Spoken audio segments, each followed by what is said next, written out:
Hello, everyone, and welcome to Branson, Missouri, Branson High School. It's the Nixa Eagles versus the Branson Pirates. I'm Aiden Hopkins alongside my partner Eli Dean. We're in for a good matchup. 9-1 Nixa Eagles versus the 4-8 Branson Pirates. Conference play starting today, and what's there to look forward to going to this game? Well, I think one of the big things is the Branson Pirates offense going to click, or is it going to miss? So far this season, in their 4 wins, they've scored 8 runs. They've scored at least 8 runs in every single one of their wins, but in their losses, they've only been able to touch 3 runs twice, getting shut out 2 times as well. So when their offense is clicking, when they score lots of runs, they're likely to win, but when they don't have a good offense, they're going to lose. So one of the big things is you'll see Ethan Taylor on the mound today, see how he can kind of combat that kind of aggressive style that the Branson Pirates have, and hopefully come out with an Eagles dub. Nixa Eagles going on a 7-game win streak right now, 9-1 record like I mentioned. Their only loss coming to Springfield Catholic in a pitching battle. 2-1 was the final score of that game in extra innings.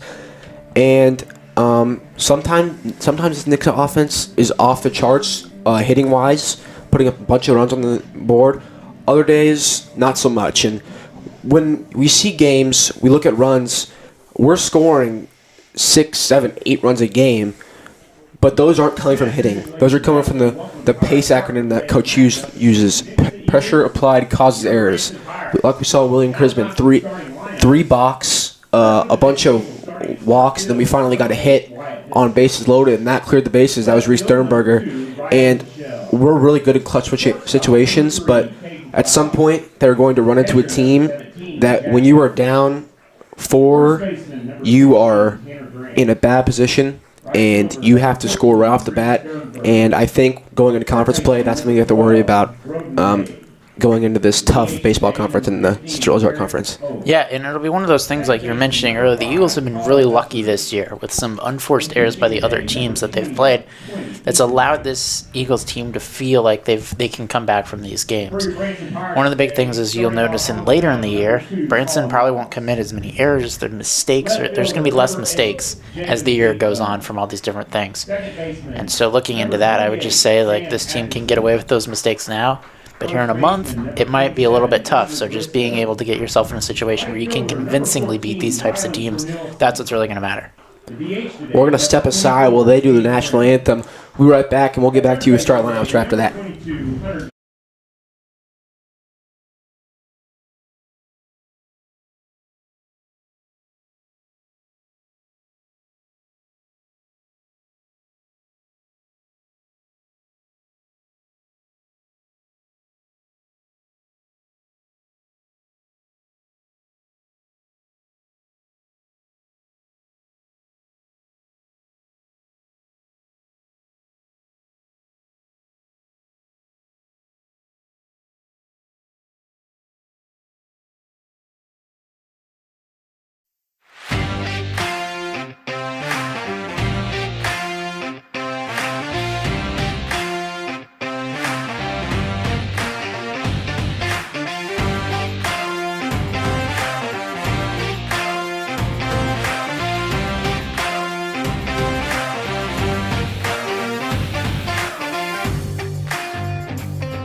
While teams are getting set, pitchers are warming up, we're going to do the starting lineups real quick. Starting in center field for Nixa Eagles, leading off to be Wyatt Vincent, the sophomore. Next up, the junior, Rylan Michelle. He's going to be in left field. Next up, Caden Cloud in the 3 hole. He's going to be at shortstop. Jack Edwards behind the dish He's going to bat fourth. Tanner Grant, big first baseman, he'll bat fifth. Reese Sternberger, sixth. He's going to be in right field. Broden Mabe at third base. In the 7 hole, Garagoff in the 8 hole, he's the DH. Colin Ussery at second base, and he is the 9 hole. Ethan Taylor on the mound, like we mentioned. And for Branson, leading off Colin Ross, then Javen Finkbone, Sam Atkinson, Andrew Bristow, Rylan Corneliuson, Cade Grimm, Hunter Jones, Jansen Poor, and Marshall Storm.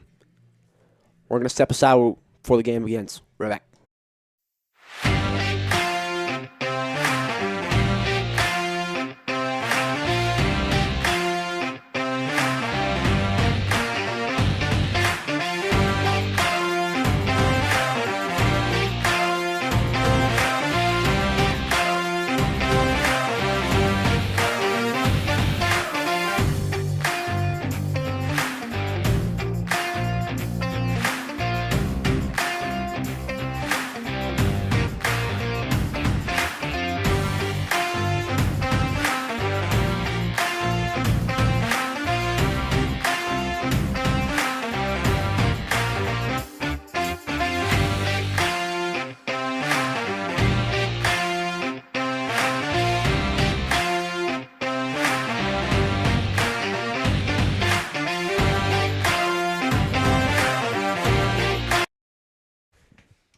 Here we are, Wyatt Vincent starting off for the Eagles.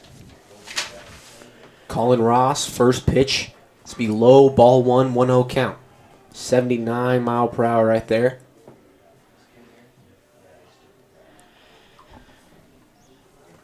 Here's the pitch from Ross. High, 2-0.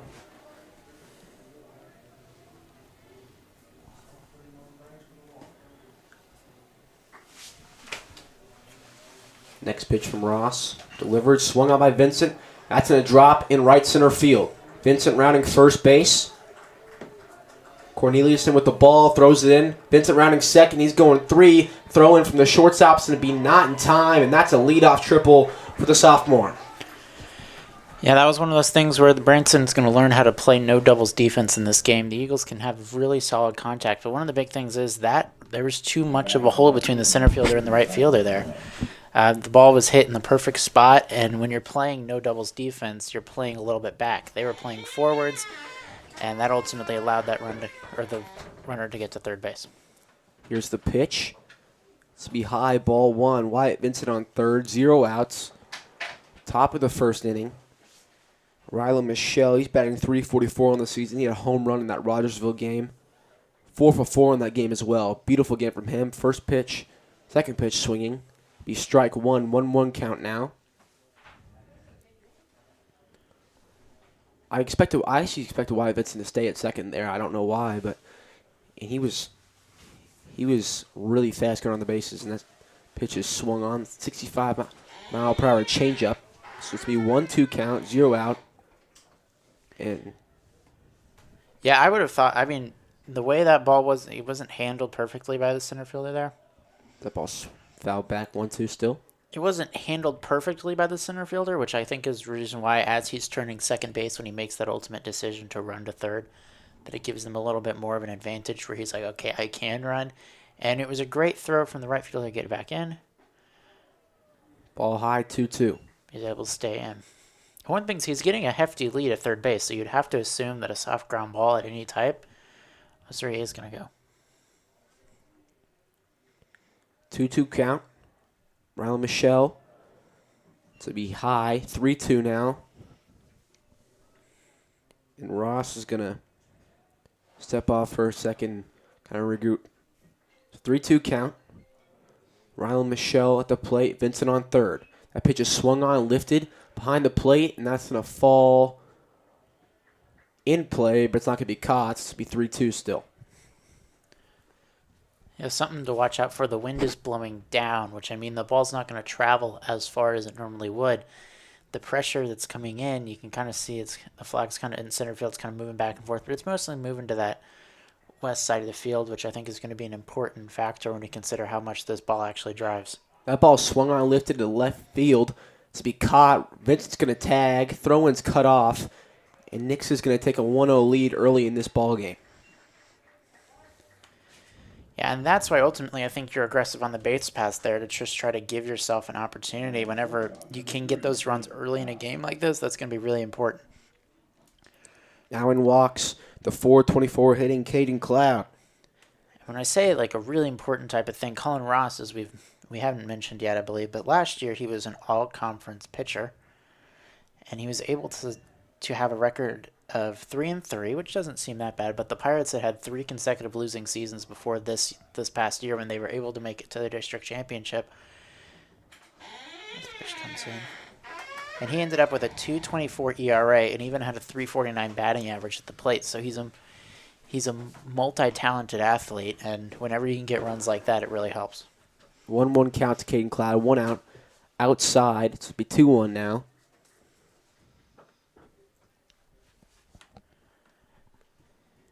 And I think Wyatt Vincent set the mood for this game early. Like we said, haven't been really hitting well in games. They've been hitting well some games. Just depends on the game. And I think this is one of the games that they're wanting to get the bats hot. And I like what Brock Branson said, my color commentator in Kansas City.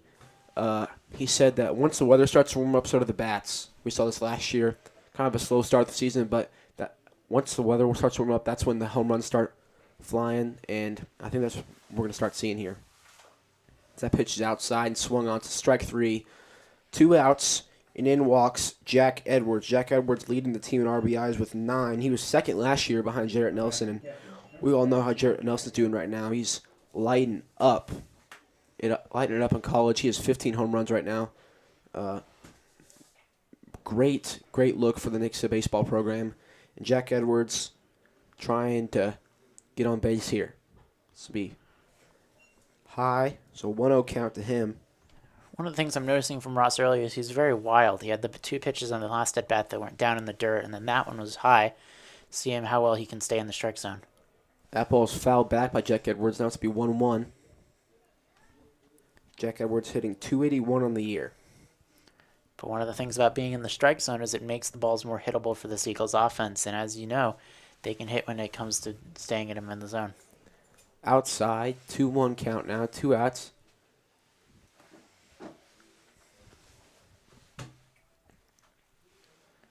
Here's the pitch from Ross. Swung on, lifted high, left field, be shallow left field, and it's going to be caught, and that will end the inning. Nixa escapes the top of the first with 1 run. We're going to step aside head to the bottom of the first.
And we're set for the bottom of the first. In walks Colin Ross, the pitcher for Branson. He's going to lead off for him. Kind of a weird side. Ethan Taylor's first pitch to be outside 1-0. And something we know about Ethan Taylor is his pace of play. Right when you walk into that batter's box, you are about to get pitched to because he does not waste any time. As that pitch is outside 2-0 now, 81-mile-per-hour fastball. That was a close strike. I thought it was a ball. Oh, they put it as a ball on the thing. So 1-1 count. That's going to be 2-1. That pitch was a bit outside, so he got the good call there. You might see that from a few umpires here in the Mission rules. Outside 2-2. Same pitch, same call. And PA announcer to the right of us is not happy about that one. All you can ask for an umpire is just to stay consistent. That ball swung on. Caden Cloud rushing to it. He's not going to be there in time. So that's going to be an infield single for Colin Ross. And that ball was probably where he would have called another strike, that outside corner. And so Colin Ross, great job by him knowing I have to go get that because if not, I'm going to get rung up. So good job by him. And even with that kind of weak contact, you were still able to get the ball in a position to where he could succeed. Colin Ross is very fast.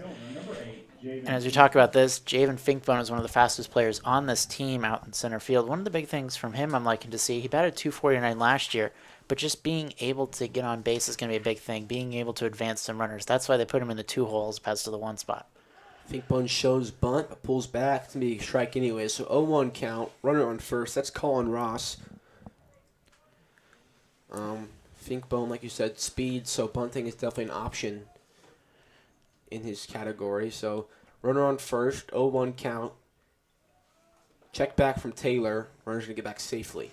Yeah, and Ross doesn't have that big of a lead, so what I'm thinking is ultimately if they can at least advance the runner and get the sacrifice in, but they might not even be able to get him in because Ethan Taylor is holding him really close to the bag there.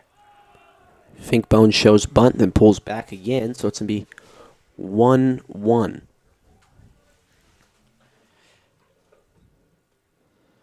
One count. Runner on first. Colin Ross looking to get something going for Branson here. Shows bunt again.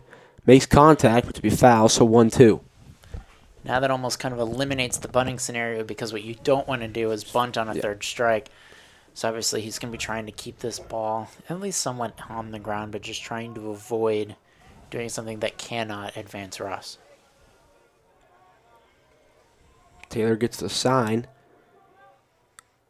Here's the pitch. He extends his bat out there to get some contact off, so he'll stay alive. Now it's 1-2 still. As a hitter, I think you're generally speaking on a 1-2 count like this, you're kind of expecting something on the inside portion of the plate. But then when they throw it to you outside, it kind of changes things up a bit. That ball's really low. Great job by Jack Edwards to get down on the ground and block that one. I think him in the shoulder. Yeah, and we got our speed setup. That one was at 82. By far was one of his fastest pitches today. So when you throw the ball hard, but you don't really throw it with accuracy, that's when it can get wild. Luckily, the ball was able to stay in front of the catcher. Here's the pitch. It's going to be low again, so 3-2.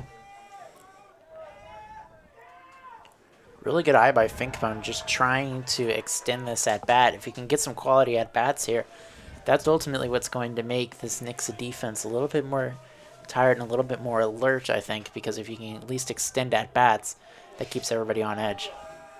3-2 count, 0 out, runner on first. Runner goes. That ball swung on, lifted to left field to be foul ball. And this Branson dugout is extremely loud right now. I don't know if you can hear them, but they're using their voice, trying to get into pitcher Ethan Taylor's head. And that was a really great cut there, just a little bit early on it. Yeah, and sometimes, when you're especially on a 3-2 count, the runner was going on that. And so one of those situations, you're trying not to get the runner caught up between first and second base, so you kind of got to swing there.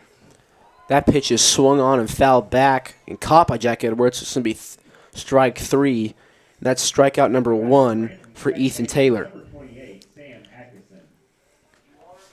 Yeah, the Branson Pirates, their manager sent him out there on the third base side here in the home dugout and had a little bit of a chat with him before the inning started. Kind of curious how that's going to affect the game plan for the Pirates here. Sam Atkinson up to bat. That pitch is low, 0-1 count. A low strike. And Taylor's not showing that tempo like I said at the beginning of the game. He usually does it, but maybe he's trying to dial it back. He's waiting a little bit for He's getting set, taking his time. Here's the pitch. High, 1-1. I think kind of one of the reasons you do that, I mean, obviously when you got a runner at first base, the tempo is good, but sometimes you kind of got to pay a little bit extra attention. He's not necessarily looking over between every single pitch, but he's kind of just understanding that he's got that runner on base. He can take his time here and try to force the hitter to do something he doesn't want to do. Checks back to the runner on first. He's going to get back safely, so 1-1 count, 1 out.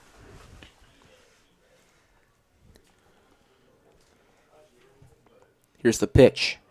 Strike 2 right down the middle. He saw that one. That was a nasty pitch. He's like, I don't want that. Oh, never mind. So 1-2 count, 1 out. Seems like Ethan Taylor was ready to pick up that tempo there, but the batter was still adjusting his gloves, so he had to kind of stop and wait for him to finish.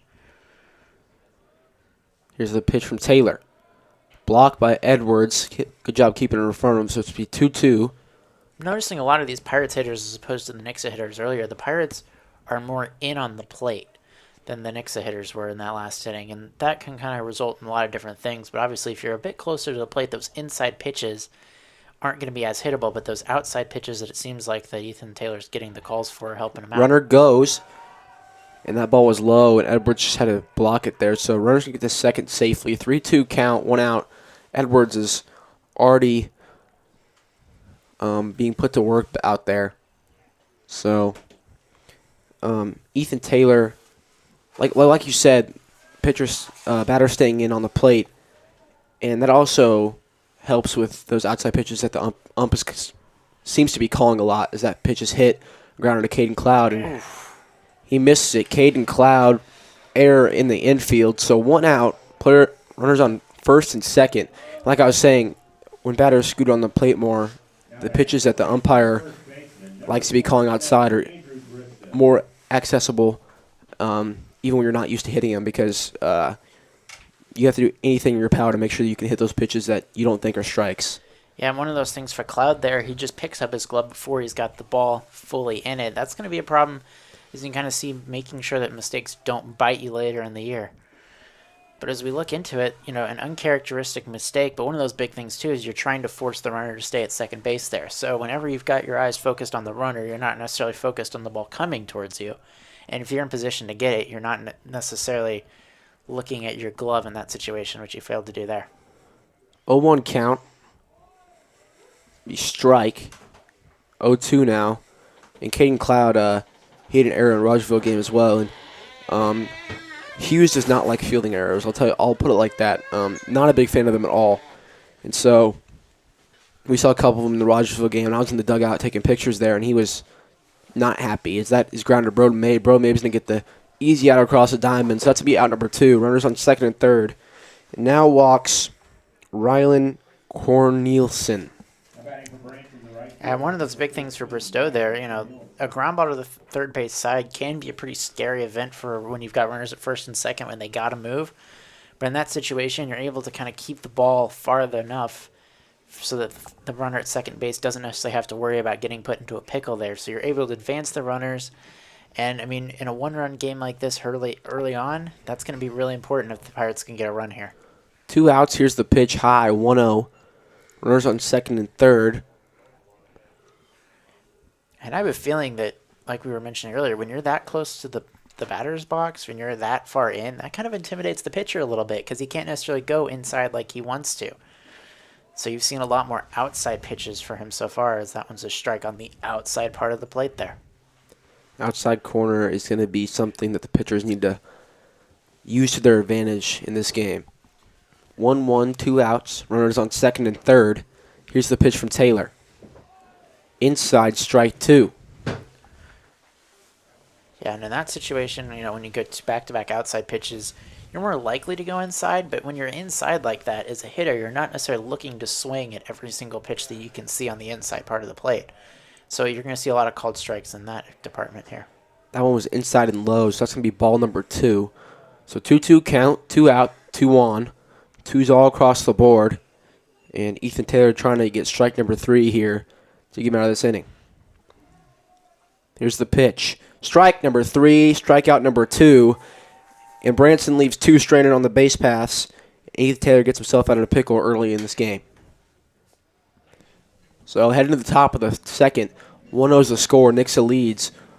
We'll be right back.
Tanner Grant walks up to bat. 212 on the year right now. That's what he's batting.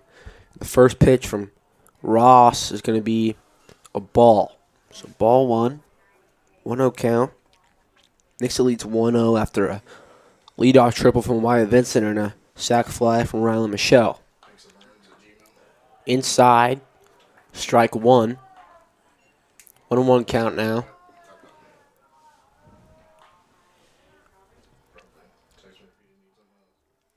Here's the pitch from Ross.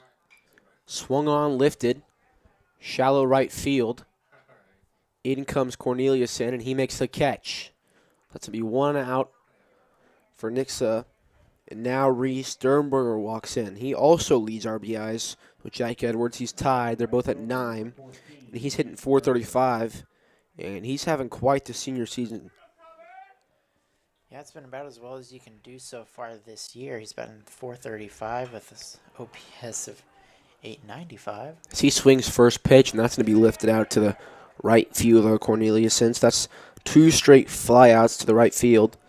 And in walks Broden Mabe, the third baseman. He's been hitting well lately, too. He's batting .320 on the year. Yeah, you're going to see a lot of those fly balls go towards the right side of the field and the left side. Obviously, when you had that pitch is swung on, first pitch swinging Broden Mabe. That's going to get into a hole, but it's going to be stopped, and that's going to be limited to a really, really deep single. Yeah, the Pirates learned from that first inning when Wyatt Vincent was able to get a leadoff triple on a very similar at-bat kind of stance the way you look at it. Obviously, Wyatt's went a little bit farther, but you were able to cut it out, and you're keeping the outfielders active in this game. You're not keeping them kind of standing around. Garagove comes up to bat. 185 on the season. Transfer from Parkview High School. See what he can do here. First pitch is high, so it'll be 1-0.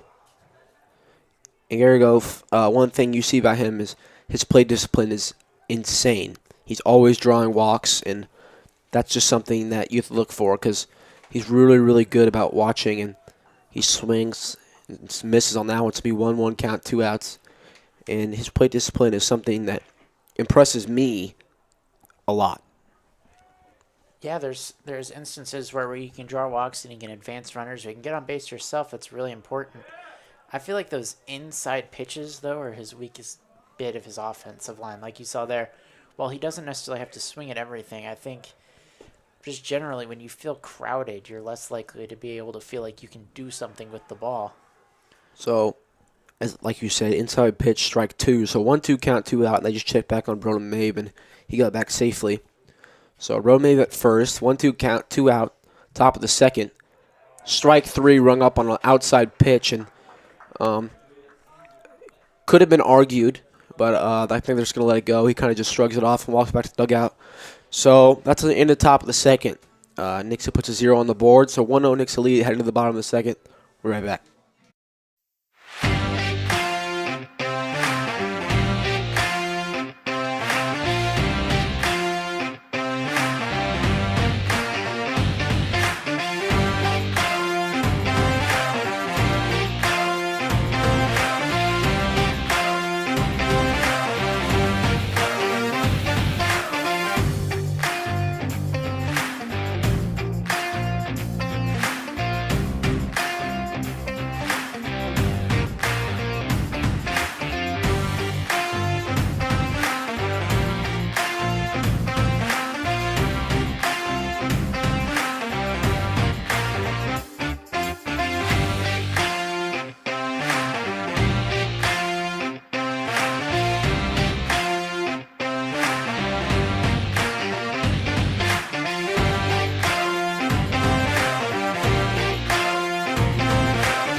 Cade Grimm up to bat for Branson.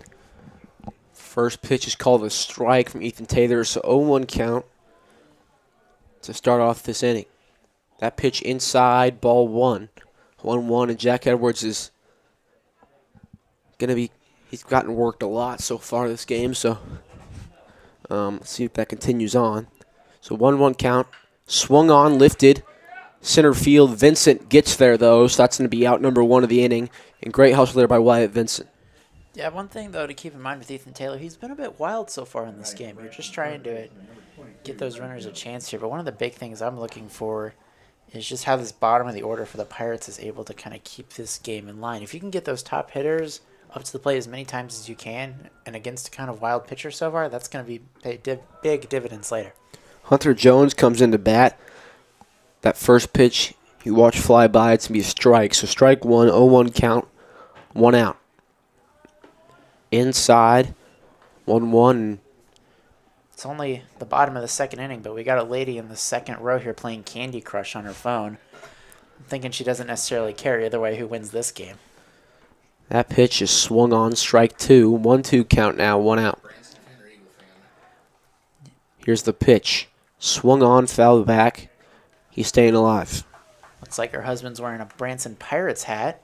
She's all decked out. She's got a green blanket with the pink Columbia jacket. She's doing pretty good so far. She's hitting the ice. She just got the tasty thing. So here we go. She's doing pretty good. Pitch is fouled back, 1-2 now.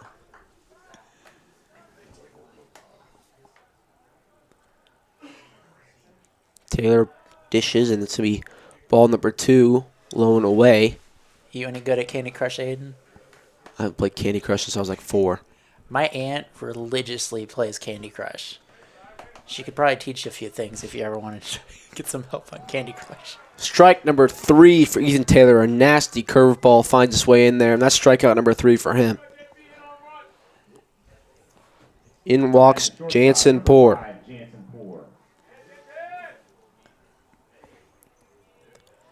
And sometimes you just look at a pitch, you know it's going to be a strike, and you just kind of walk back. You kind of feel like you missed something there. But yeah, seeing a lot of Ethan Taylor's pitches so far, he kind of does a little head back-to-back, kind of just like so-so. You can kind of tell something's off, I feel like, but he's just trying to get back into that zone that he found earlier in the first inning. The first 2 pitches to Poor are going to be outside for 2 balls. So 2-0 count now, 2 outs. Here's the third pitch. Swung on, grounded to Caden Cloud. Caden Cloud grounds it and gets the third out of the inning. So Ethan Taylor retires the side on 3 batters. Nixa leads 1-0 heading into the top of the third.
Colin Usry walks in for the Nixa Eagles. He's batting .273 on the season so far. First pitch to him is going to be high, ball 1-0 count. And one thing about Colin Usry is his strike zone is definitely smaller than everyone else on the team, and that's a very big advantage for him. As he swings at that second pitch, it's going to be a single to left field. It's be a leadoff single for Colin Usry, and then walks Wyatt Vincent. Yeah, and something to also keep in mind, too, you got Usry batting ninth and then Wyatt Vincent leading off. That back-to-back speed combo, the dual threat speed combo that this team has, could be really dangerous if both of them can get on base here, which would allow Ryan Michelle to potentially have a really, really successful at-bat that can result in a few runs. Wyatt Vincent, triple his last time up, leadoff triple. Got the game started early. He ended up scoring on a sac fly from Ryan Michelle. That first pitch seems to be outside. It's be ball 1-0 count. Colin Usry on first. Here's the pitch. Swung on, grounded the shortstop. And that's a double play for the Branson Pirates. Not what you want to see there. He's trying to make some solid contact that can get those runners advancing, but ultimately just misses that part of the bat that you can get that contact in and grounds up into a double play. Great job there by Jansen Poor. He passed it on to Atkinson, who got it to Bristow. Really, really good 6-4-3 double play there. Here's the pitch to Michelle, the first one. It's going to be ball low, 1-0 count. Ryan Michelle flew out his last time up, but got an RBI off of Vincent tagging up. Next pitch can be low, 2-0.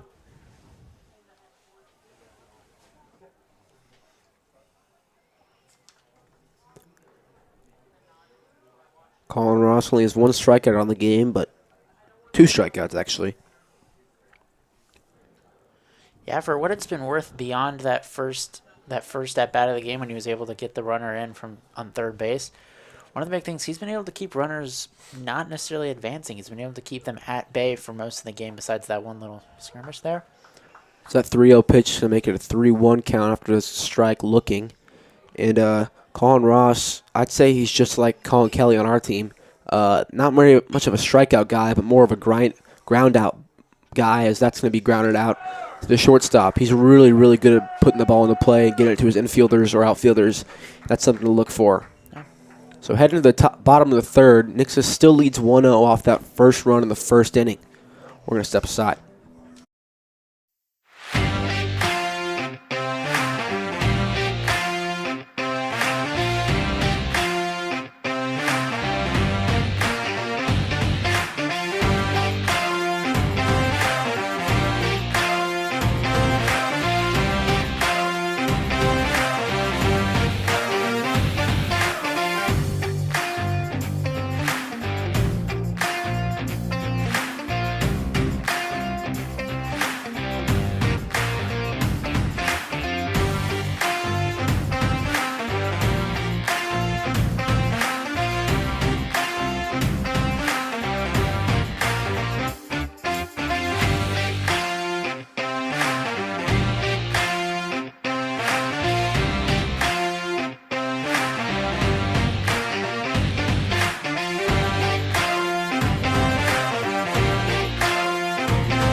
We're back, bottom of the third. First pitch from Ethan Taylor is going to be a strike in the inside corner.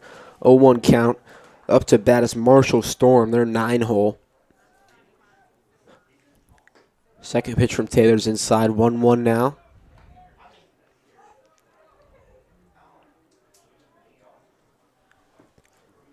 Here's the next pitch. Swung on. Jack Edwards takes it. and gets the throw. Beautiful throw and beautiful hustle from Jack Edwards to get the first out of the inning.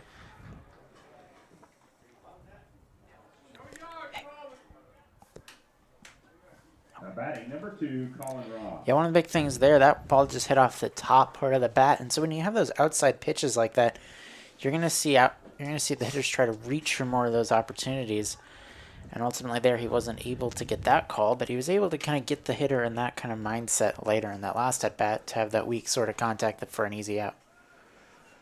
So 2 balls to Colin Ross so far. He hit a single his first time up. So 2 lows the count, 1 out. Here's the pitch from Taylor. It's going to be ball number 3. 3-0 count. Pitcher on pitcher battle right here. Here's the pitch. 4-pitch walk to Colin Ross. And in comes Javen Finkbone. He struck out his last time up. But he's got Colin Ross on first.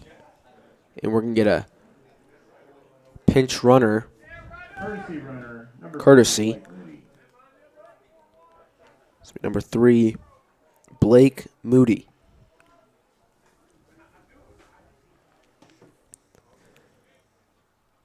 See, if they had a pitch clock, Jaden Finkbone might have just gotten a strike 1 call on him. Yeah, he's kind of one of those slower hitters up there. You're trying to just keep the pitcher out of his tempo. There's a strike. But one of those things, as we were talking about, Ethan Taylor has the tempo. He can get really, really fast. But it seems like a lot of these hitters for Branson are just kind of slowing that tempo down because they want to keep Ethan Taylor kind of contained in his own little world. 1-0-1 count. Fouled back 0-2 now. All the fans kind of look back and make sure, oh, is my car parked in the right spot? Okay, I parked 30 feet the other way. We're good. 0-2 count, 1 out. Colin Ross on first. Check back. He got back safely.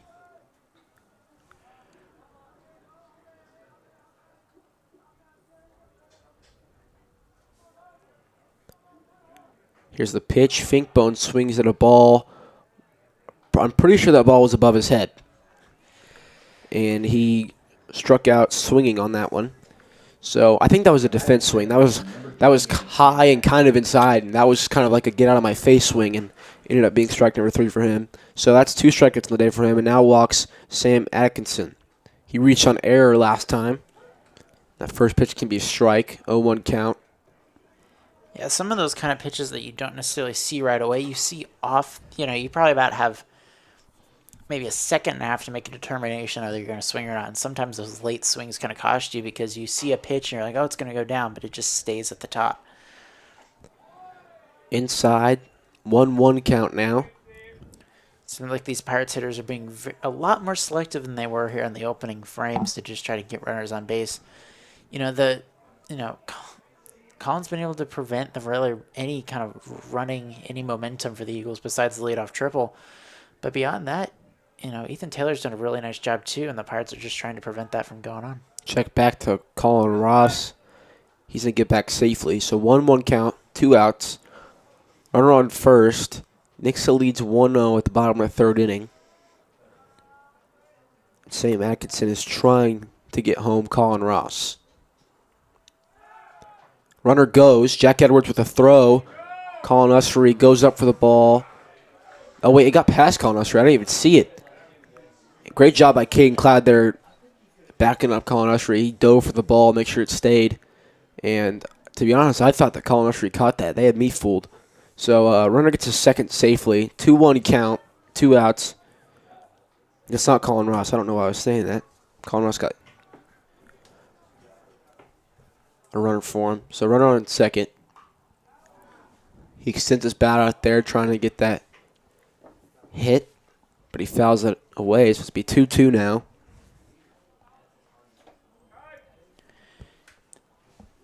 So Blake Moody on second, 2-2 count, 2 out.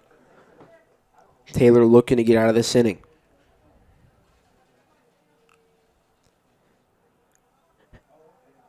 Step off from Ethan Taylor, kind of reset there. You see pitchers do that all the time. They step on the rubber, they know that they're going to step off, but they just kind of make that hitter feel uncomfortable in the box. Sometimes it's the hitter that steps out. If they just sit there and stare at him for long enough, the hitter will step up by himself. That pitch is low but swung on, so be fouled off again.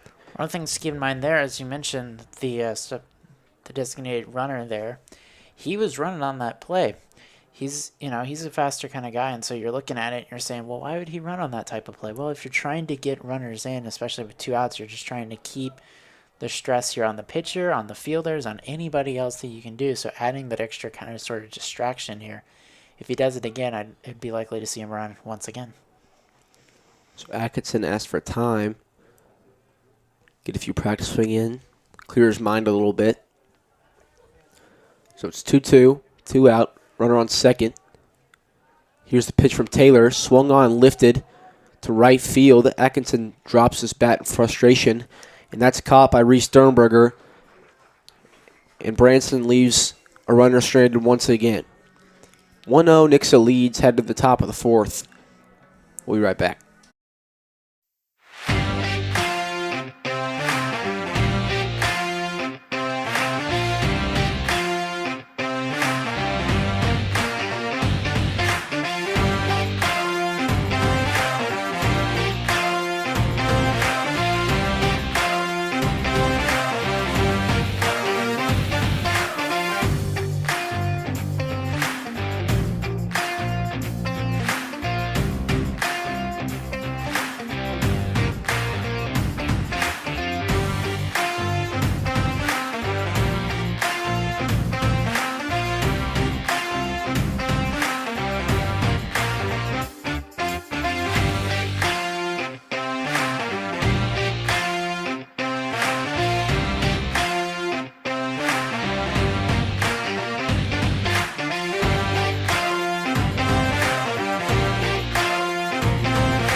Caden Cloud up to bat for the Eagles. First pitch to him's outside, ball 1. Caden Cloud struck out his last time up.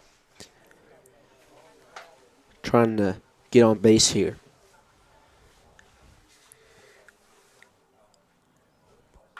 That ball swung on and lifted high, deep left field. Left fielder's going back, and that ball is off the wall. Caden Cloud runs into second. That's going to be a leadoff double for Caden Cloud. Great piece of hitting there from him. Yeah, just barely misses that left field wall. One of the things, as we mentioned here early, is the fact that the power of the leadoff hitter has been really existent here for this Eagles team, but it's also been kind of inconsistent so far. Obviously, he had the leadoff double, but they've been able to get runners on base every single inning so far. They got the runner on with second base with 1 out, but they were able to get the runner with the leadoff single on the third before they ground into that double play. Obviously, you're trying to avoid that kind of scenario here, but being able to get runners on base with nobody out opens the door for an offense that's kind of been stagnant so far. Runner on second. Jack Edwards swings, fouls it back. 0-1 count now. Jack Edwards flew out his last time up. So Colin Ross. He has 2 strikeouts on the day. 1 earned run. That was only in the first inning, though. Jack Edwards swings, fouls it back. 0-2 count now with the runner on second. He's getting a really nice lead at second base, enough for where that second baseman kind of ran over and at least made the pitcher aware of, hey, you know, he might be running here. I think he's pretty much going to be running on contact. Obviously, you're going to wait if it's a pop-up or something like that. But if it's a ground ball, I believe that he's going to be running off that second base. So that pitch was low, so 1-2 count now.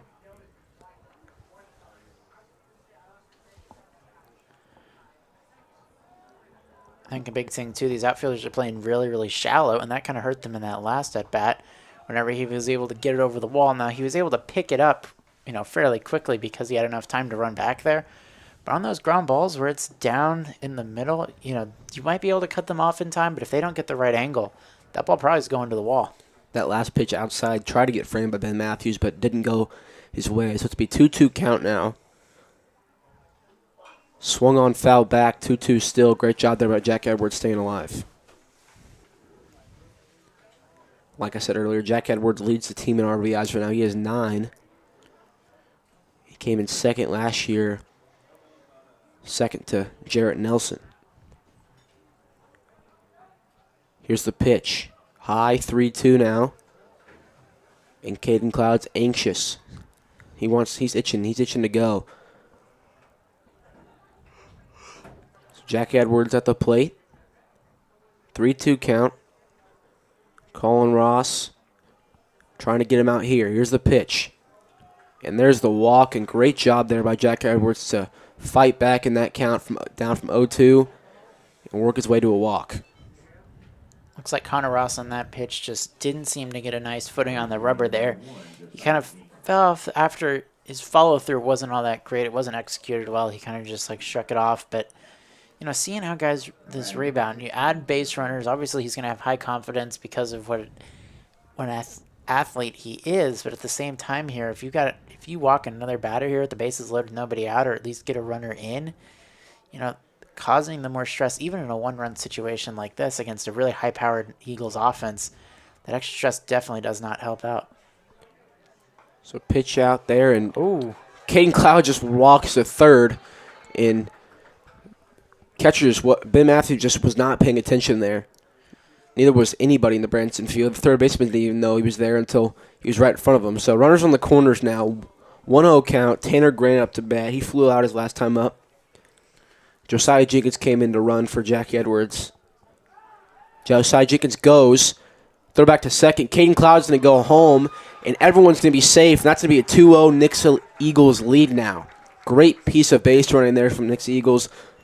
Cloud knew right when Jenkins took off and they threw back that he had to go immediately. Yeah, as the manager kind of comes up there just to talk to Colin Ross, one of the big things is his tempo right now. He was able to get back-to-back pitches there where the tempo, it wasn't even a pitch because he just ran after the pitch. But even on those types of, the catcher and the pitcher, they have to be in sync with the tempo. They weren't in sync with the tempo as they got somebody warming up in that bullpen over there. But one of the big things for me is the catcher just has to get the ball back in time. In that scenario where Cloud was able to advance from second to third like that, there really was no protest there. They weren't necessarily trying. There wasn't an effort. And then on that pitch, as we saw, the pitch came in when trying to pick him off, but by the time that he threw to first base, which is your natural instinct, he was already halfway to second base. Sometimes in those situations, you're not necessarily wanting to throw to second to prevent a balk or something like that, but it might have been something to have him consider as the fact that his tempo was just kind of slowed down with runners on base as opposed to nobody on, which is not the kind of thing that you want to see here in this game. So Will Funderburk is warming up in the bullpen. Josiah Jenkins at second. Tanner Grant's still up to bat. It's a 1-0 count. Colin Ross still on the mound for Branson, and here's the pitch from him. Swung on, right up the middle. Second baseman gets to it. It's going to be out at first base, but Tanner Grant's going to get the first out of the inning for Nixa, but also advance Josiah Jenkins to third base. And now walks Reese Sternberger. If he had been able to get a little bit more contact on that would have gone through the hole and it would have been an RBI single. But in those situations, when you have that softer type of contact, usually when it's in a little bit closer in terms on the bat than you'd really want it to, that's where it's kind of those situations where it gives the second baseman enough time. So that ball is swung on by Reese Sternberger, and he's going to get to first. No, he's not. To be out. Shortstop Jansen Poor kind of bobbled it there, but got control back and got to the out at first. But Reese Sternberger is going to get another RBI for him. That puts him at 10 RBIs on the season. So Nixa is going to go up 3-0 now on 4 hits. First. And something there, we kind of mentioned that earlier when Con Ostery kind of missed one a little bit earlier. But one of those big things here is the fact that you're looking at it, and as a fielder, you're kind of debating to yourself, do I throw to home? Do I throw to first base? Ultimately there, it seemed like the runner was, he was going to make it to home regardless if they threw it. Maybe it would have been close, but it wouldn't necessarily been a situation. You're just trying to get that main force out there, and when he bobbles it, that kind of eliminates all possibility of the ball being able to. And Broden Mavis struck out on 3 pitches, struck out looking. And so that's, to me, Colin Ross's 3rd strikeout of the game. And so Nixa gets 2 at the top of the 4th inning. Heading into the bottom of the 4th, Branson's trying to get something going. We're going to step aside.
Andrew Bristow up to bat, and we're back from that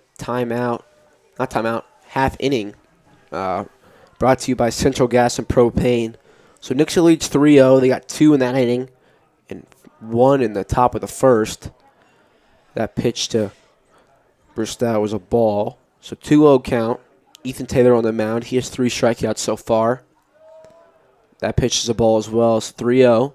Tempo has definitely gone up here, as we mentioned earlier, with Colin Ross not really having that tempo with runners on base. With nobody on, Ethan Taylor, as he hits him, and it looks like he's trying to start a little bit of a rally there as Andrew Bristow gets on first base. But one of the big things there is when you pick up your tempo, maybe you don't get that quite grip on the ball that you want to get on.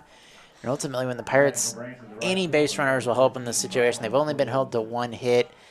I don't believe they've maybe the 1 walk, but just trying to get as many base runners on now that it's not a 1-run game, now that the Eagles are up 3-0, that's going to really impact how the rest of this game goes. Runner on first. Rylan Cornelison is up to bat now. First pitch to him is a strike, so 0-1 count. Runner on first, 0 out. And it looks like he's getting a very healthy lead at first base, so you might see him try to run here. So he kind of deters from that on that second pitch. Here's the pitch from Taylor. Low, ball 1. As we talk about how the Pirates get back in this game, their hitter on base, Cade Grimm, kind of was the first one out of the dugout that last inning and tried to pumping up the team, saying, hey, we're still in this, we're still in this. Pretty much gave everyone one of those little good old Baker Mayfield helmet hits and just tried to keep everybody at the same pace because, you know, when you've got Colin Ross out there, he's walking in, he doesn't really feel like he had a great inning. But just trying to keep your guys energized is going to be really important, especially if the Eagles are able to add on here in the 5th, 6th, and 7th frames. So 3-1 count, 0 out. Runner on first. And Branson's trying to get something going here. Got a runner on first, 3-1 count. Here's the pitch from Taylor. Swung on, lifted to center field, but Wyatt Vinson's going to get there. So that's going to be 1 out. There's going to be runner on first. Yeah, that's why you don't necessarily see the center fielder play as shallow as each of the left and right fielders. Because one of the big things is, so it looks like a dad or somebody like that trying to announce Connor Grimm's at bat here. But one of the big things is just looking at it. You know, they're playing a little bit deeper for him, but it was shallow enough to where it wasn't necessarily a problem. But it also was in a spot where it might have caused a little bit of issues had he been playing a little bit back farther. That first pitch was outside. Great job by Jack Edwards there to block it. So 1-0 count. Cade Grimm up to bat. He flew out his last time up. Trying to get on base here. Trying to hit home Bristow. The ball swung on, lifted back. It's be foul ball. So 1-1 count now. So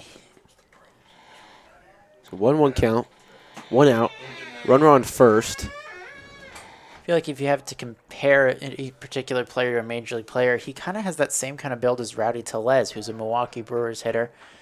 But he's got that sense where he could really send one deep, maybe not necessarily a home run, but just enough to where in a situation where there's a run on third base and you need a sac fly, this is the type of hitter that you want up to the plate. And he probably does have a little bit of that home run potential. So that ball's really inside and really high. So he had a duck after that one. So 2-2 count, 1 out. And like you were saying, he looks like a player that can just give you some pop, get anybody in. He swings, foul ball, so he's going to stay alive there. And if you look at the way he's on the plate, when you say get inside the batter's box, he's about as inside as you can be. His feet are literally touching the inside line. He's right on top of it. And so any inside ball has a chance of hitting him. So 2-2 count, 1 out, runner on first, swung on, foul again, so it'll be 2-2, and we're going to redo that again. And one of the things, like you were saying, when pretty much all these Branson hitters have been pretty inside the plate today, but one of the big things to talk about there is they've had a lot of line drives down the third base side that have gone foul. They haven't been able to really necessarily extend that reach. They haven't been able to take advantage of that fact, yet they've gotten really close a few times, like when Jabin Finkbone hit one deep and then when Grimm just did it just now. But one of the big things is taking advantage of those opportunities, being able to advance the runners. They've really struggled at being able to do that today. Here's the pitch from Taylor. Inside, 3-2 now.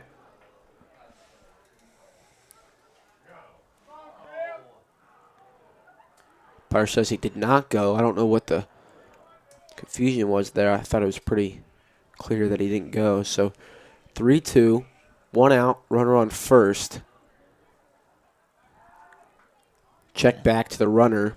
He's going to get back safely. As you mentioned, for that 3-2 count, he was even closer than he was the past two pitches, just trying to intimidate him and make that strike zone shrink, because now the strike zone's out a little bit more on the outside. That ball's hit and gets past Broden Mabe. That's going to be a single for Cade Grimm, and that's going to put 2 runners on for Hunter Jones. And in those situations, you know, as a pitcher, when you've got the hitter so crowded in, you're more likely to throw it on the outside portion.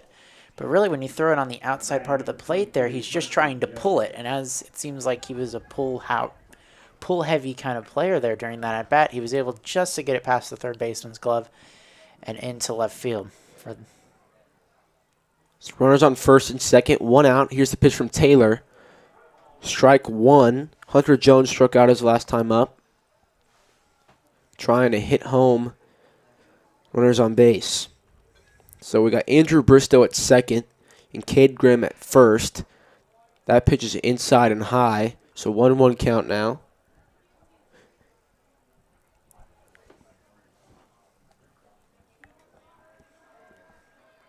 Still no movement in the bullpen as that ball is lifted to left field, but Riley Michelle's going to get there. So that's going to be 2 outs. And runners on first, second. We got people throwing in bullpen, but no relievers. Number 5, Jansen Poor. I think that's about to change right now. And in walks Jansen Poor, the shortstop. He grounded out his last time up. That pitch outside, 1-0 count, 69-mile-per-hour curveball.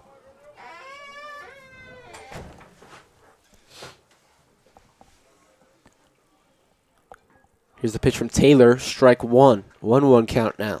He's getting a lot of those lower types of calls there, and while they should be considered strikes, when you look at how crowded, and we talk about that, that was definitely part of the game plan, is keep crowding the plate. It seems like every hitter on this lineup is as close as they can to the plate, which creates situations like we just saw with a wild pitch there where as a pitcher you're trying to get the ball on the outside, but whenever you can try to get it on the inside or outside part of the plate, sometimes that ball slips. As we saw there, he's been a bit wild today, Ethan Taylor has, but it's been able to succeed through this inning. Let's see if he can get through it here. So runners on second and third now after that pass ball, and like you said, the batters on the plate, that can affect a pitcher mentally extraordinarily, because their whole gist is I cannot hit this batter. Everyone's way closer than I'm used to, so their mind goes to I have to get this ball as outside as far as I can while also keeping the strike zone. That brings wild pitches like we saw in just little errors. So that pitch is going to be a strike, 3-2. I need to mention that too. Bristow was the victim of a hit by pitch in this inning that was able to get the runner on base. So when you talk about a lot of different kind of things here, a pitcher, you feel a lot more threatened when you have that inside and you feel like you can't necessarily throw as your full arsenal of pitches out there, which can impact you a lot here. But with 2 outs, with runners at second and third, you're just trying to get the ball on the ground. Both these pitchers are high contact ground ball pitchers. And when you can get the ball on the ground and you've got a defense that you can trust, it shouldn't be an issue, and you don't necessarily have to be worried about the pitchers at second and third. So Ethan Taylor walks him. That's going to make the bases loaded with Marshall Storm up. He grounded out his last time up. That's going to be Ethan Taylor's second walk on pitches. He has 3 walks, including hit by pitches, and in walks Coach Hughes to talk to Taylor. And this might be what you would call stalling here. Now, while you wouldn't necessarily want to see them advance the runners and get Branson on the board here, what you're trying to do is they didn't have anybody warming up to start this inning. They've kind of started a little bit of action in the bullpen, as it appears somebody is warming up over there, but just trying to give a little bit more juice to the bullpen players, trying to get them a little bit more warmed up and ready to go.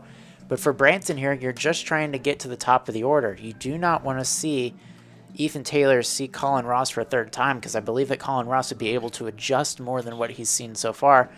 And if you have the bases loaded or runners in scoring position for Colin Ross, that could be really dangerous here. So you're just trying to get out of this inning, try to get one more out of the day for Ethan Taylor just to preserve what's been a really solid performance from him besides the shaky inning. So here's the pitch from Taylor, not the first batter, to Marshall Storm. 0-1 count, 2 outs, bases loaded. Nixa leads 3-0. That pitch is low, 1-1. And I believe that's Alex Thompson in the bullpen for the Nixa Eagles. It's that pitch from Taylor's fouled back by Storm. So 1-2 count now, 2 out. Ethan Taylor take kind of a deep breath here, saying, all right, just one more here. One pitch away. Looks like he knows what he's looking for. Here's the pitch. Grounded. Caden Cloud fields it cleanly. Here's a throw, and that's out number 3 of the inning. And Nixa escapes with 0 runs put on the board from Branson. And Ethan Taylor takes a deep breath and goes, all right, I did it. Shook off the catcher 3 times and made sure that his last pitch of the night, would be presumably his last pitch of the night, was the hardest one so far. So 3-0's the score ahead of the top of the 5th. We're going to step aside. We've got a good game on us.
Garagoff up to bat for the Eagles. He's first pitch swinging and first pitch lifted.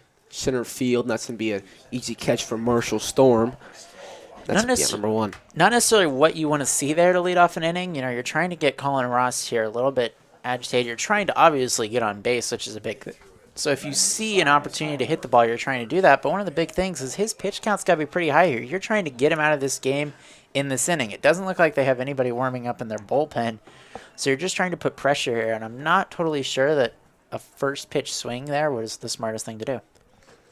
So that first pitch to Colin Usry was outside, so ball one. Second pitch, ball high, so 2-0. Like I mentioned last time, his small strike zone are kind of beneficial to him. So I think that pitch that was just to him was probably a strike to 90% of that Nixa Eagles roster.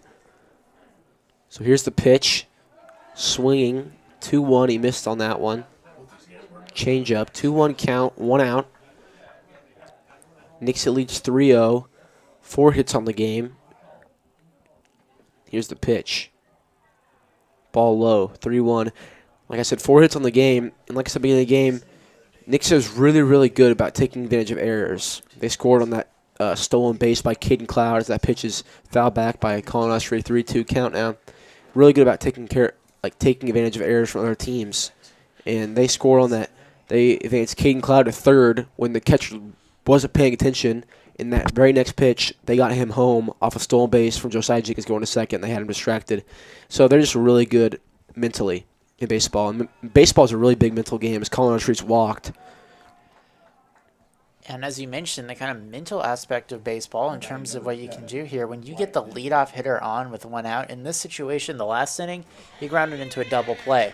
So as Colin Ross, you're trying to have that same outcome here with 1 out as opposed to a leadoff walk, but you're seeing kind of a deja vu moment here. Obviously, Vincent's going to be looking for a little bit of a different result. First pitch is swung on, lifted. It's be foul territory. Let's see if the right fielder can get there. And he will. Rylan Cornelison will chase that ball down. Colin Usry's going to tag up, and he'll get to second base safely. So Wyvett's going to fly out, but with the out, without advancing runner, he gets the runner in advance. Yeah, those kind of sacrifice flies that aren't necessarily intended to be sac flies. Obviously, he's trying to pull that ball, but it kind of just hung in the air. This wind kept kind of dragging that ball, dragging it, before finally that right fielder, Cornelius, was able to get the ball, but just trying to preserve runners, just trying to keep him on base. First pitch is swung by Rylan Michelle. That's poor with the field, and he gets the throw across, and that's out number 3 for the Nixa Eagles offense. So quick little inning there. They got one person on, stranded them at second.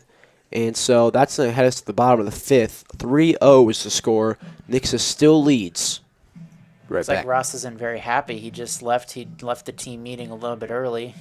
He just kind of walked straight through, just stared, look on his face. Right back.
In walks Colin Ross, the pitcher for Branson. He's also the leadoff hitter, so he's a single and a walk on the day, 1 for 1.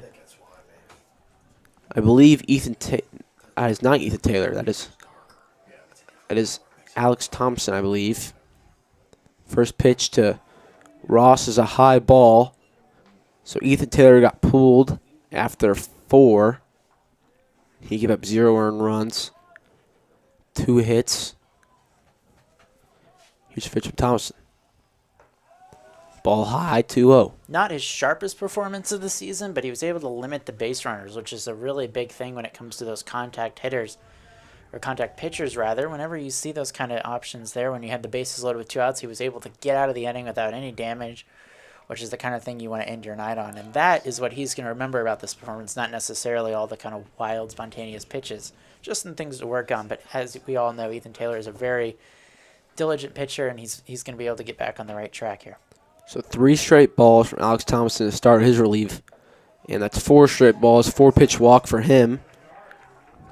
And Jack Edwards is going to go out there and talk with him immediately just so he can calm down a little bit. I think one of the big things there is he was pretty crowded in on that left side of the plate there. You don't necessarily see as many lefties, especially when you're coming in as a righty. So that mismatch there kind of causes a lot of different problems. But for Colin Ross, just trying to keep himself in this game, he might not necessarily be the pitcher the next inning. He could be. There's still no action in the bullpen, so it looks like they're going to try to send him out there for a top of the 6th. But just trying to get runners on base for the Pirates. They've really struggled at that, but they were able to do a good job that last inning to get runners on base. So runner on first.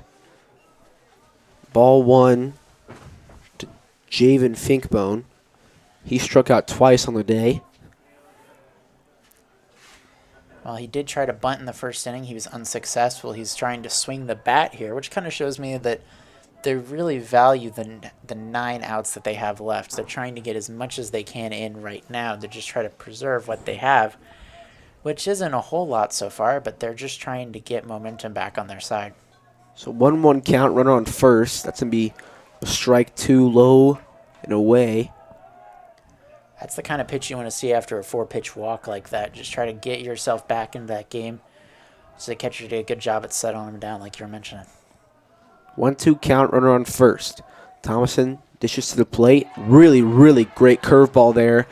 63 mile per hour. That's a swing and a miss. Strikeout number 1 for Alex Thompson. Now batting the second baseman, number 28, Sam Atkinson. Man, that pitch was nasty. That was really, really good breaking. Yeah, when you can start a pitch up in the zone like that and make the hitter think that it's going to be somewhere in there and then it goes way kind of outside towards the end there, that's when you know you've got control of your curveball. So first pitch to Sam Atkinson is away, so 1-0 count.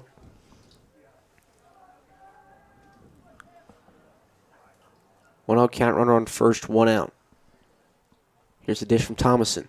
Swung on and lifted to left field. Rylan Michelle's hustling, but that's going to drop. That's going to be a single for Sam Atkinson, his first hit of the day. And that brings up Andrew Bristow, who got hit by a pitch last inning. Now batting for Branson, first baseman, number 27, Andrew Bristow. Kind of one of those things that seemed like out of the jump, he was kind of expecting that to be a little bit easier fly ball, which tells me that this wind is really cutting him down short. You're not going to see as many fly balls as are opportunities like that, but one of those things is he was more focused on cutting the ball off and making sure they kept it in front of him than he was making a heroic diving catch of some sort. That ball swung on to Broden Mabe. Broden Mabe touched third base and gets a double play across the diamond. And what a play by Broden Mabe to get Nixa out of that inning. So Branson puts another goose egg on the board with the help of Broden Mabe's great fielding. And we're going to step aside, head to the top of the 6th. Nixa still leads 3-0.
Caden Cloud up to bat now. He doubled his last time up. He ended up scoring off a stolen base. And here's the pitch. Outside strike, though. So 0-1 count to Caden Cloud. Colin Ross, 3 strikeouts, 1 walk on the day. 3 earned runs on 4 hits. And 1... Actually... And there goes Caden Cloud. Ball is that foul? Just foul. I was looking down at my stat sheet to look up and the ball's in the air and it looked to be foul. I know it, if that was a home run, I don't think you know how mad I would have been because I've been looking for a home run to call all season and if I missed it, I would have been really mad. So to be foul ball, 0-2 count now. I'm not saying that I'm happy that it was foul ball, but 0-2 count now. It was hanging. It looked like, if it had stayed fair, it definitely would have been gone. It left the fence. Looks like they're just kind of having somebody come over there to pick it up. But one of the big things there is just, as the ump calls time, kind of watching out for that. That's a near miss situation. As immediately after that, they have somebody warming up in the Pirates bullpen over there. But that's just going to be one of those big things here. You're trying to get him through this top of the 6th inning, but ultimately, as he strikes out, you're just looking to try to preserve this game. The Pirates have been able to get things on base the past 2 innings, but they haven't been able to do anything with it. And so you can kind of get some hitters on base, try to just choke this game away from the Pirates and create, without a doubt, a Nixa Eagles victory here. So in walks Jack Edwards. Jack Edwards, a fly out and a walk on the day. Here's the pitch from Ross. This will be low. Ball 1. So 1 out count, 1 out. Felt like there, if the catcher had a good grip on that one, he might have been able to kind of frame that one a little bit up and get the call because it was one of those borderline pitches. But since he dropped it, that kind of eliminated all hopes of that happening. So that ball's going to be low again, 2-0. And one thing to notice from Jack Edwards is I'm looking at his stance. He's got that 1 foot, his right foot in front of him, and his left foot's way far. But then he brings up that left foot immediately and kind of just drives with it. So 3-0 count now. Some interesting to watch. Most people just do like a spread their legs out the same amount, but he just puts his leg back as far as he can. That pitch is going to be 3-1. And that shows me he's really reluctant to swing at the inside pitches if he's going to move with that front foot a lot more forwards than you normally would. He's looking to pull the ball to that opposite side of the field. And if he can do that, he can cause some damage, but ultimately you're just trying to get runners on base. There's a 5-pitch walk there for Jack Edwards, and that's his 2nd walk of the day. And now up walks Tanner Grant. And, man, Jack Edwards and Tanner Grant back-to-back is just completely insane. 2 big power hitters. Both have that size, both have that power. And in walks Josiah Jenkins to courtesy run for Jack Edwards, like always. So, top of the 6th, runners on first. That's Josiah Jenkins. Tanner Grant up to bat. Ball high. 1-0 count. Looks like they sat down that pitcher that was warming up in the bullpen. Either he's just now getting ready to go in, and they just kind of have him standing there behind the part that we can't see of the bullpen, or they really believe in Ross's ability to get out of this inning. But we shall see. Check back. He's going to be safe. Tanner Grant, a fly out and a ground out on the day. Trying to get something going here. Check back again. He get back safely again. 1-0 count still.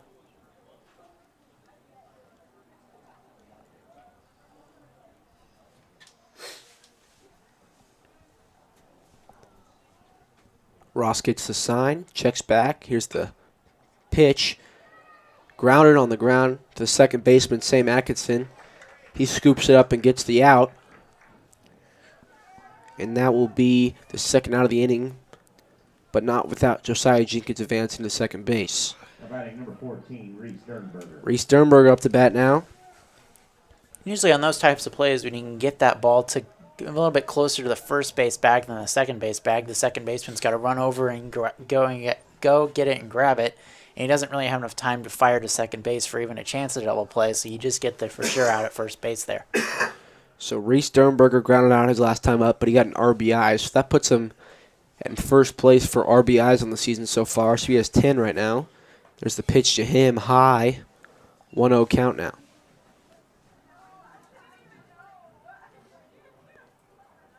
So 1-0 count, 2 out. Josiah Jenkins at second. Reese Sternberger. Wait for the pitch from Ross. Here it is. Swung on, lifted out of play, so that's to be a foul ball, 1-1 count now.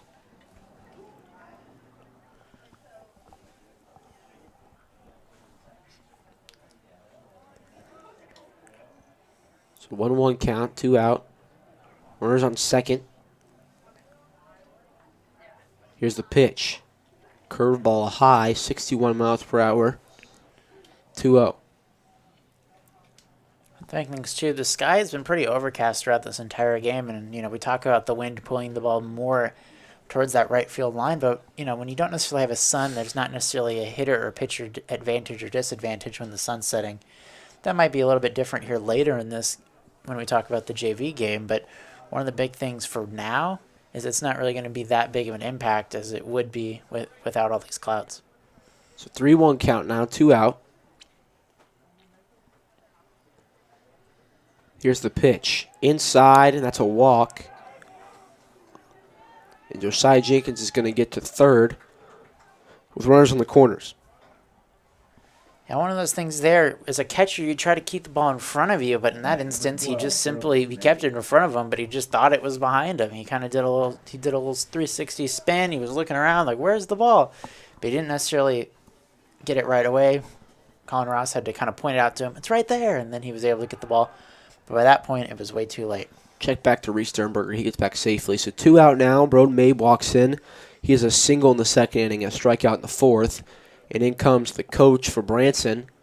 And is this going to be a pitching change or just a little talk? I feel like here, this might just be a little bit more of a talk than anything else. Obviously, you're trying to kind of keep him composed. Like we were saying with Ethan Taylor earlier, when there was 2 outs and a runner with the bases loaded, trying to like, hey, this is what we want to see during this at-bat. If you can get us through this at-bat, this is your last batter of the game. Try to make it work as much as possible here. Whenever you have these kind of long conversations like that, it doesn't seem like there's anything too aggressive going on. It's not like he's pointing out and saying, do this, do that, do that. It's a very calm, composed kind of meeting, and that's the type of meeting as it feels like it's taking a little bit too long, and the home plate umpire is going to go up and try to end it. But you're just trying to get everybody on the same page, trying to make sure everyone knows what's up. It also gives everybody kind of time to breathe. It kind of gives them a little bit of clap, but hoping to see this inning in for the Pirates, but ultimately one of the big things that you can see from this game is an extra runner might put the Pirates out of this game. So you're just trying to avoid extra runs scoring that are a bit unnecessary and definitely not needed, but the Eagles are trying to take advantage. Check back to Reese Sternberger is not going to be successful, so he'll get back safely. So runners on the corner, 0-0 count, 2 outs. Broden Mabe up to bat. Outside, ball 1. Kind of interesting that Reese is getting that big of a lead. Obviously, you're trying to probably distract the pitcher a little bit more there because of the fact that there's runners at the corners and 2 outs. But as a pitcher there, shouldn't necessarily be too worried. So I believe that's about the 5th time that they've pitched over there. So check back again to Reese Sternberger. He gets back safely. So 1-0 count. 2 outs. Check back again. And is there like a limit of how many times you can do that? There is in the major leagues this year. Now you can have 2 disengagements per at bat. Obviously, in this situation, it's not the major leagues with the new rules. Runner goes. Here's a throw down. He'll get back safely. Here goes Jenkins to the plate, and he gets tagged out. Great catch there by Ben Matthews behind the plate to get out Branson. And Josiah Jenkins was just a little bit late there. And, that was just really good play from Ben Matthews to get that ball and place the tag down on Josiah Jenkins. So Branson escapes with 0 runs. So 3-0, Nixa still leads, heading to the bottom of the 6th. Branson needs to get some runs on the board here.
Alex Thomason still on the mound for the Nixa Eagles. Rylan Cornelison comes in to hit. Strikeout flat on the day for him. First pitch to him is going to be a ball away. 1-0 count now.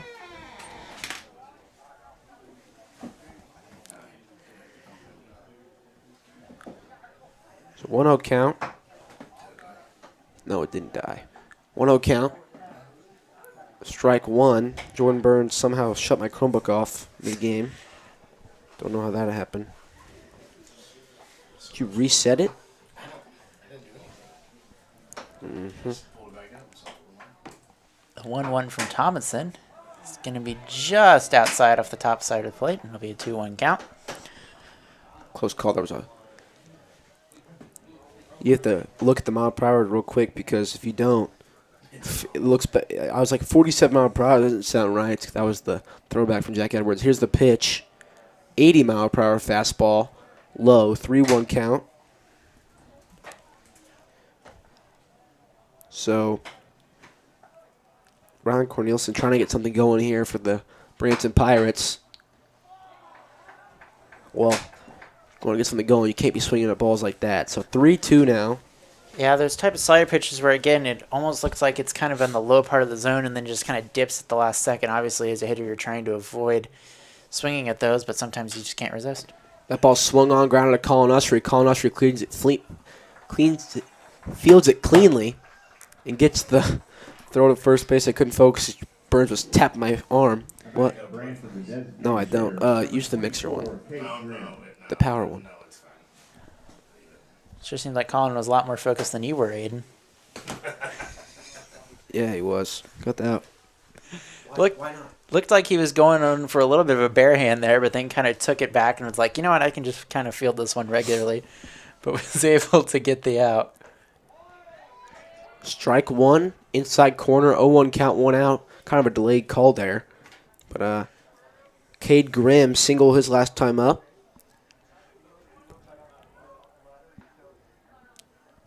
Here's the pitch from Thomason. Swung on up the middle. Can Cloud get there? He gets there, but the throw won't get there in time.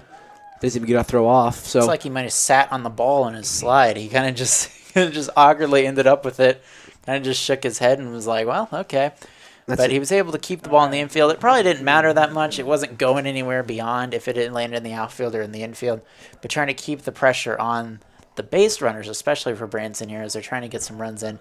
Not trying to just gingerly kind of run into first base, trying to keep them at full speed the whole time. So Hunter Jones comes with the bat. Cade Grimm at first off a single. Caden Cloud tries to get to that swing from Hunter Jones, but he won't. So let's go up the middle for another single. So that's 2 hits in a row. Runners on first and second. Branson kind of has a rally going here. Batting the shortstop, number 5, Jansen Poor. Jansen Poor up now. He walked his last time up. As Poor comes up representing the tying run, it looks like the third base coach kind of goes over to the Marshall Storm, who's on the on-deck circle, kind of whispers something to him, gets him a new bat, trying to figure some things out here. Obviously seeing something that maybe we don't necessarily see from the box here, but when you're on the field, it's a little bit different. You kind of see those inside pitches a little bit more that they've been swinging at. They've been getting contact here in the very middle part of the plate, as that one's a strike to start off the count 0-1. But as a big thing here, you know, they've got more hits. They have the advantage 5-4 in the hit column, but they haven't been able to do anything with it, especially these last 2 innings. They're trying to avoid doing it for a third time here. That ball swung on and lifted to right field. Reese Sternberger calling it. He gets the catch. Cade Grimm will not tag. So Reynolds will stay at first and second with 2 out. In walks Marshall Storm. Probably a smart decision there not to send him. As much power as you have, sometimes those slower guys can't necessarily get a great jump. And in that situation, he kind of got a jump, but he could kind of just tell right from the get-go, hey, I can't really go on this pitch. And it seemed like the third base coach agreed, kind of told him to stay back. If it had been somebody like Jaden Finkbone, who, as we've been talking about throughout the broadcast, is a really fast kind of runner. He was able to steal 8-9 bases last year, but one of the big things for them is just trying to keep runners on base and don't make little silly mistakes here, and that could have been a really disastrous ending double play had they sent Grimm on that play. So this will actually not be Marshall Storm at the plate. Ryder Schroeder comes in to pinch hit here, and he's going to try to get something going for Branson. So 2 outs, 1-0 count. Ryder Schroeder at the plate. And here's the pitch from Thomason. Swung on, put out a play. Foul ball. 1-1 count, 2 out. That one goes into the woods back there. Last week we had the cows, and now we got the little woods. And if he hits it really far, he can land it in the Branson landing. I feel like they should have a little thing out in center field. They call that the landing and kind of figure it out. So 1-1. Runners on first and second. Outside pitch. 2-1 now. And one of the things is for this team is it looks like the Eagles have somebody else kind of warming up, tossing. He's not really throwing at full strength. We can't really see him from here. I can only see the top of his hat and his jersey there. But one of the big things is Thompson's going to be in this game. He's going to have to close this inning out. That pitch is inside, swung on, so 2-2, 2 out. That person you see tossing is the closer, Brayton Tangora. He's the closer, got to close against Rogersville, and you see him come to the game a lot. Another instance here where they have runners on base and they're trying to get Colin Ross up to the plate with an opportunity to score some runs. He is by far their best hitter, but they haven't been able to get him in situations to score runs here. If they can get in a walk or bases loaded kind of situation, or heck, even score a run off of a single, that would really help Branson here if they can get back in this game. 3-2 pitch from Thomason. Swung on and missed. Strikeout number 2 for him, and that comes at a great time. Branson leaves 2 runners stranded, a common theme in this game. And heading to the top of the 7th, Nixa leads 3-0, trying to get some insurance on the board to put this game out of reach.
So Broden Mabe was the last batter of that last inning. He needs to be the first batter of this inning as someone was caught stealing during his at-bat, so he's going to restart his at-bat. So 1-0 count to start it. Top of the 7th inning. Nixa leads 3-0. They have 4 hits on the game against Branson's 5. And here's the pitch to Mabe. Swung on. 1-1. Yeah, it's been the little things that have kind of felt like the Pirates have been overmatched here, but they've been playing, if you look at the last 3 innings here, even though the Eagles got 2 in the 4th, I feel like they've played a better last 3 innings. Now, obviously, they have no runs on the board, but they've been able to produce more offense. They've been able to kind of keep the Nixa pitchers at bay in terms of what they can do, because if once you get runners on base, that arsenal of pitches, you can't really throw every single one out. So 1-2 count, and that pitch was fouled off, so staying alive is Broden Mabe. And I believe that is still Colin Ross. He's had his pitch count's got to be in the roof. Yeah, it was interesting. They've had back-to-back. It feels like they've had the same guy warming up in the bullpen. We haven't really been able to tell who it is at this point. But they had the same type. They had the same pitcher warm up twice, and then they ultimately haven't used him. That pitch is swung on to Broden Mabe. Beautiful swing. That's going to be a single in the left field for him. His second single of the day. Just great swing. That nice swing. don't even know what to say. I don't even know how to describe it. It was just really good. And where Garrick Oaf would bat is going to be replaced by senior Ryan Buckner. Buckner trying to get things going here. It's like the Pirates kind of checking over some notes. They just got a little like a sideline warning or something like that happening over there, but dugout warning there. But one of the big things, I guess, as we mentioned all night, is they've really been getting the first hitter on base. It's been really effective for them so far. I believe there's only been, of the 7 innings so far, there's only been 2 instances where they haven't been able to get those runners on base to lead off an inning. But ultimately, only 3 of those runs have came across to score in an inning. And so they haven't necessarily been executing it the way they've wanted to, but they've been able to get runners on base, which causes pressure for Colin Ross in situations like we were seeing earlier when his tempo was a little bit slow and it allowed 2 runs to score. So Broden Mabe gets checked on at first. So it's a 1-1 count to Ryan Buckner, 0 out. Runners on first. Nixa leads 3-0 on 5 hits. Here's the pitch from Ross. Swung on. A nasty curveball, 64 miles per hour. And to be 1-2 count to Ryan Buckner.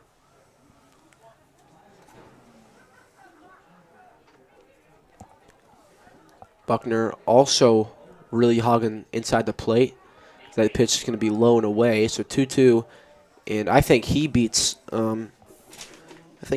out Cade Grimm on the farthest inside on the plate. He has both feet just right on top of that line. Yeah, and that tells me whenever you look at it, he's going to take a step back with that front foot.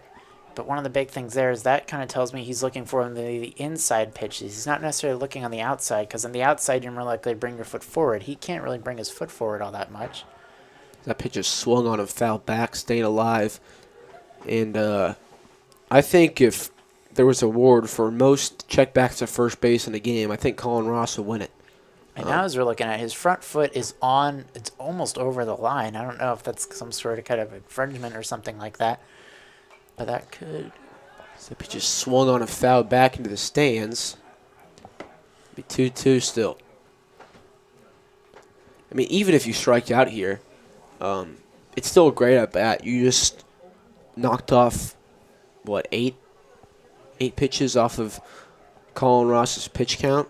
So that's just. Well, I feel like at this point, and they're just going with them. They're not necessarily worried. They don't have anybody warming up right now. They've had people warming up between innings, but they haven't. Again. They're going with them, and so in terms of just like 8 or 9 pitches in, I mean, I think that only necessarily really matters if they were able to get 2 or 3 more runners on base. But they wouldn't send in a pitcher who isn't warmed up and ready to go. Here's the pitch from Ross inside. So 3-2, runner goes. He needs to get there safely. So 3-2 count, runner on second.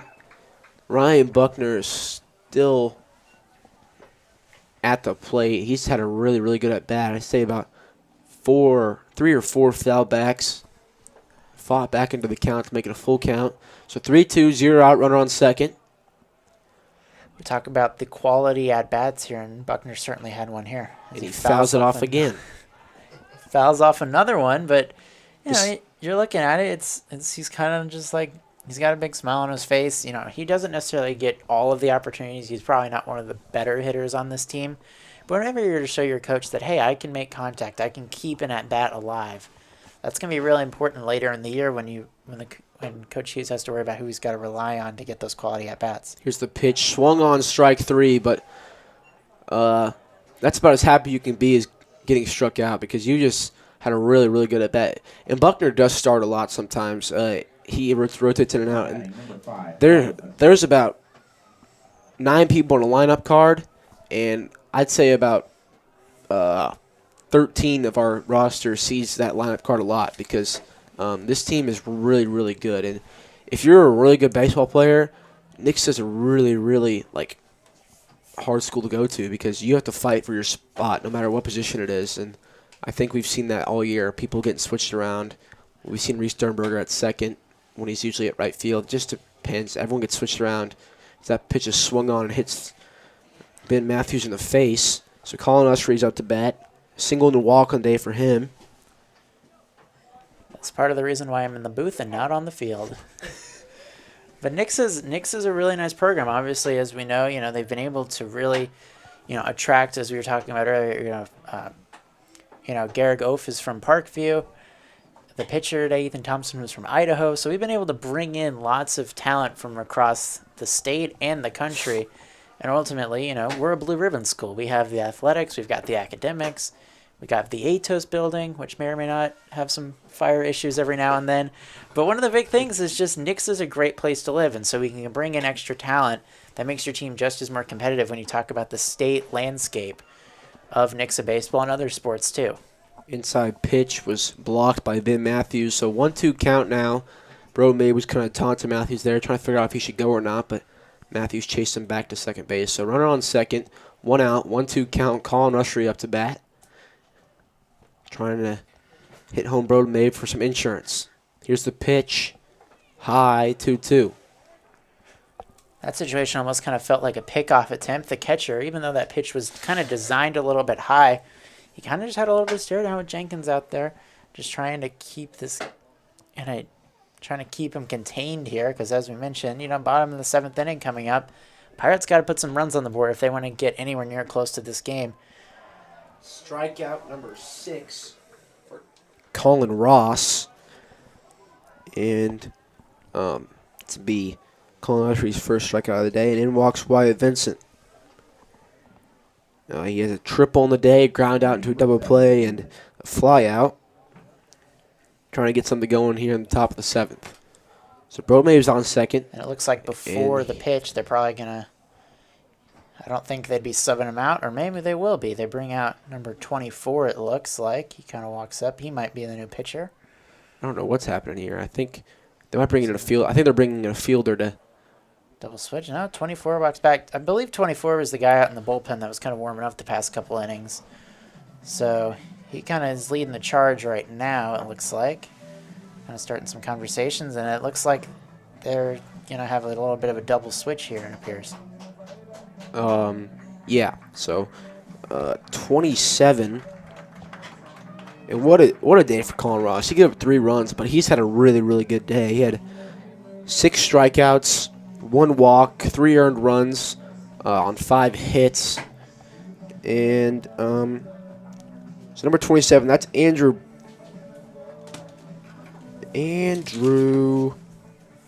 I lost him. He was Andrew Bristow. Knew I had it. Andrew Bristow into pitch for the Pirates. And I believe that means that Colin Ross is going to go somewhere in the field. It might be first base. No idea, though. So Andrew Bristow into pitch for Branson. And we're going to step aside while we figure all this out.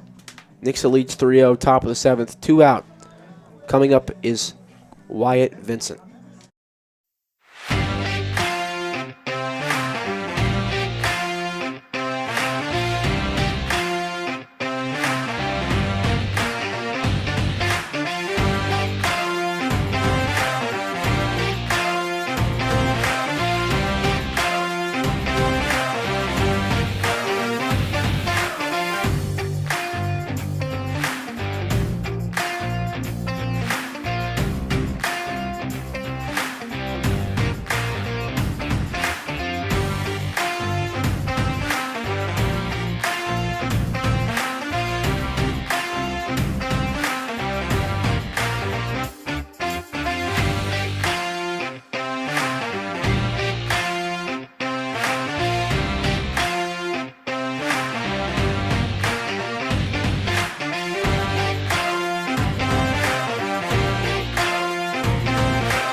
And we're back. Andrew Bristow on the mound for Branson.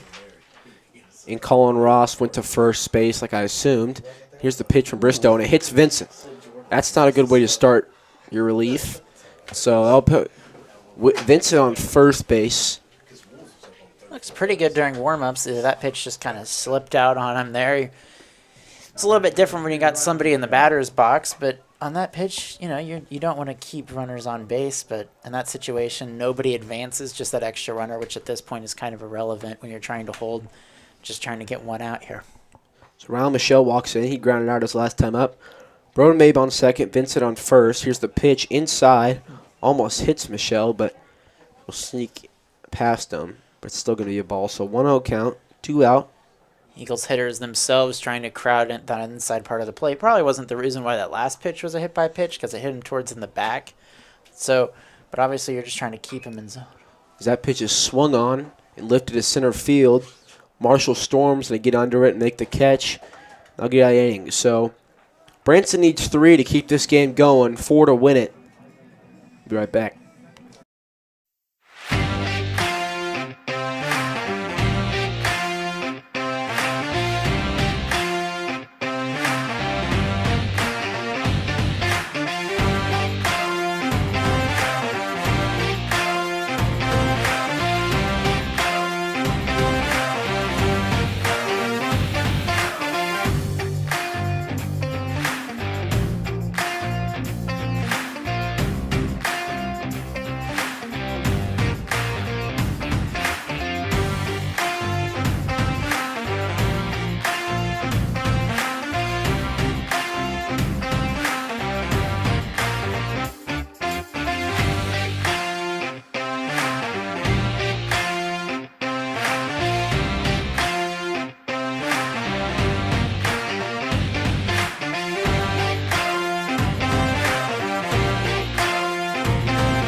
We're back. Branson, Missouri, Branson High School.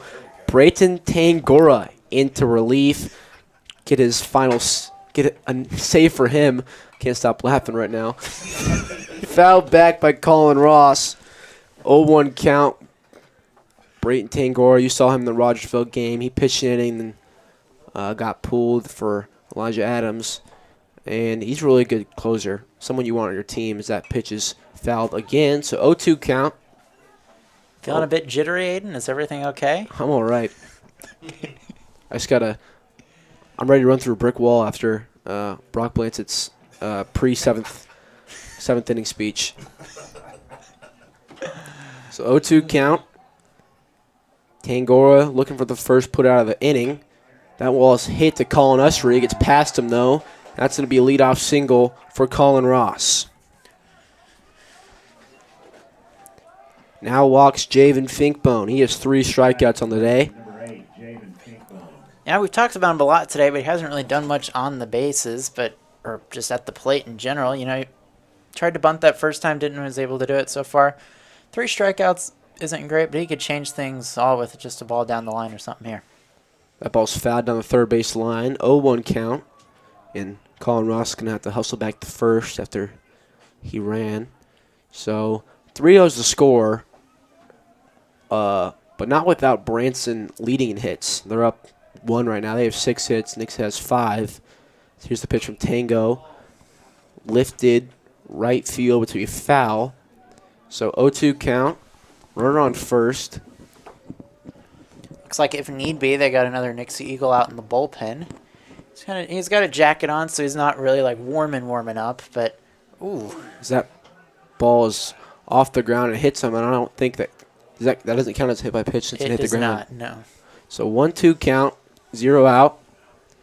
Runner on first. Hits the ground and hit him. That's a hit batter. It's 100% hit batter. That's what I thought. Here's the pitch from Tangora. Curveball that didn't really curve down, so it's be a 66-mile-per-hour ball. 2-2. You can hit it too. If it bounces, you can still hit it. He might have thought he hit his bat first. Finkbone sits in. Check back from Tangora, and that was close, but be safe. So Colin Ross at first base. Tango looking at Colin Ross. Now he puts his focus to Finkbone. Finkbone swings. He fouls it out of play, staying alive. Looks like there was a 2-2. kid that almost got hit by that one. He was sitting in the CR2 field, it looks like. He was sitting there. Ball came up. He's looking, and there's like, oh, there's a ball. And so he kind of jumps around. He jumps up. Good reaction time for him. He's able to kind of run that one down and run back. So 2-2. 0 outs. Finkbone trying to get his first hit of the day. And maybe hitting Branson's first run of the day. Here's the pitch. Swung on. That's going to be right down the left field line. Riley Michelle gets it. Colin Ross hauling to third base, and he gets there safely. And there's going to be runners on second and third. And now walks Sam Atkinson. As I was mentioning before the at-bat, Javen's been driving him down the line here, and he was able to get one finally fair down that line. He's had 1 or 2 separate. He had 2 in that bat that were down the right field line, but he was able to put that one down the left field line and was able to advance Colin Ross to second, get himself to third, and set up a really interesting inning here with nobody out, as it looks like we're already going to have a manager visit here. Now I was saying to Coach Branson and everyone in the press box before we started this is Tangora's a really, really good closer, but these past few saves haven't been his best ones, and I just know he's been in his head a lot, and I think that's something that he was just trying to help him with, telling him, just motivating him before he goes out there. So he's going to have 2 runners on, second and third, tying runs coming up to the plate, Sam Atkinson. And while Coach Hughes is talking it over, we're going to step aside real quick.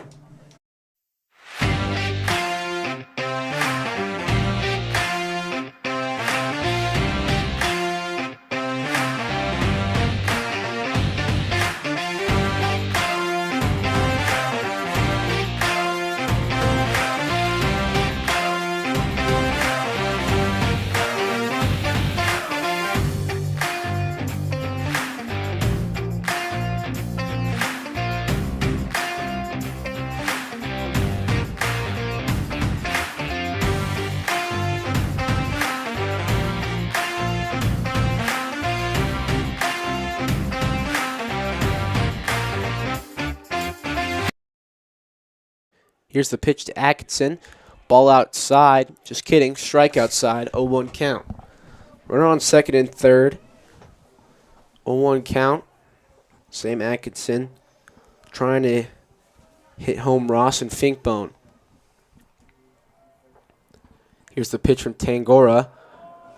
Curveball outside. 65 miles per hour. 1-1 count now.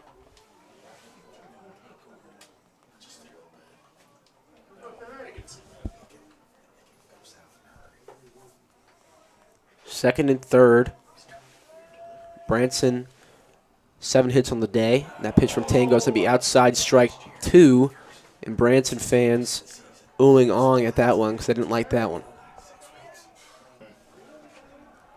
So 1-2, 0 outs. Runners on second and third, like I mentioned. Tangora looks in, and here's the pitch. Fouled back. And Atkinson is staying alive.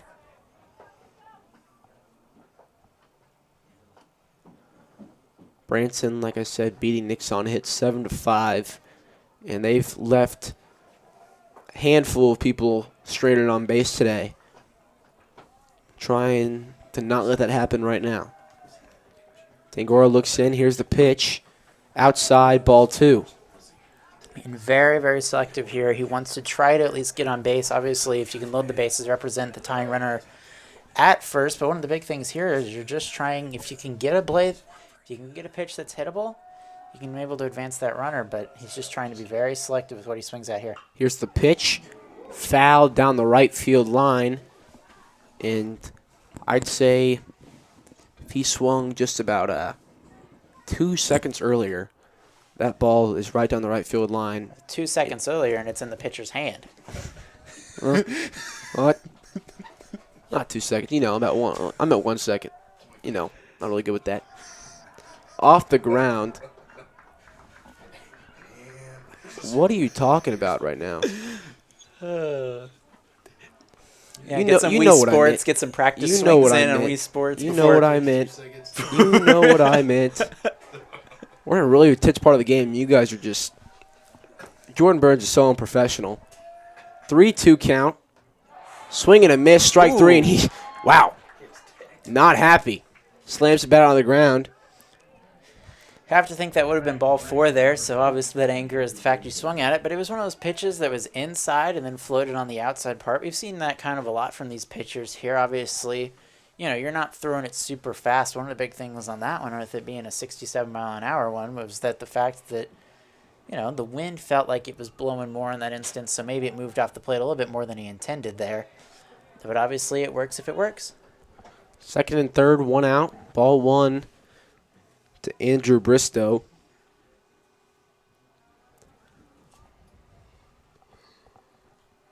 One out count, 1 out.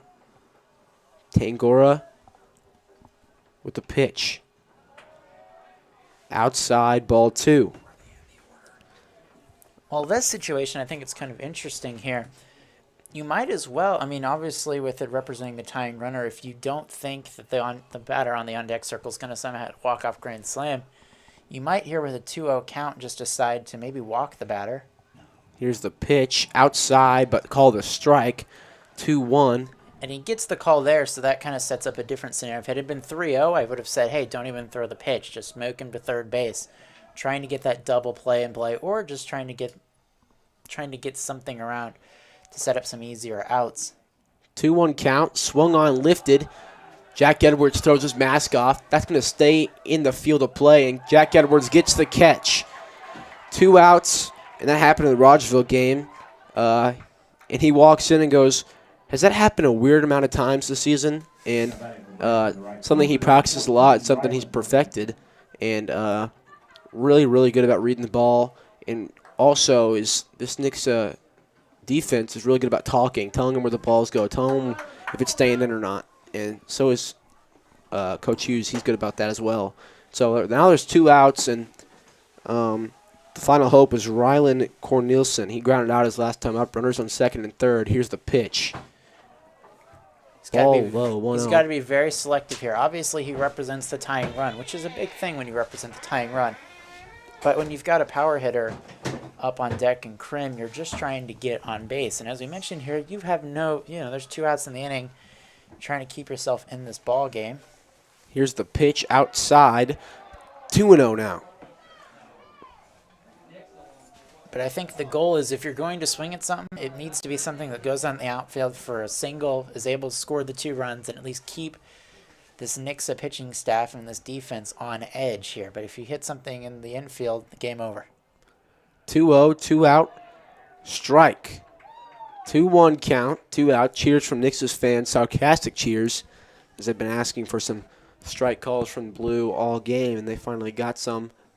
Not all game, this whole inning. They've not been happy with the calls. But 2-1, 2 out. Runners on second and third. Outside, 3-1. I feel like in Blue's defense, he's been a bit wild so far this inning. He hasn't really been able to find that command yet. Obviously, when you had the runners at second and third to lead off the inning, he's been able to be a little more selective. But even on that first strike, it would have been ball 4. And on that last at-bat, just get a weak pop-up. Here's the pitch outside. Strike 2 on the corner. And now both fan bases are not happy with him. So PA announcer right next to us has his face in his hands. Not happy about that. So 3-2, 2 outs.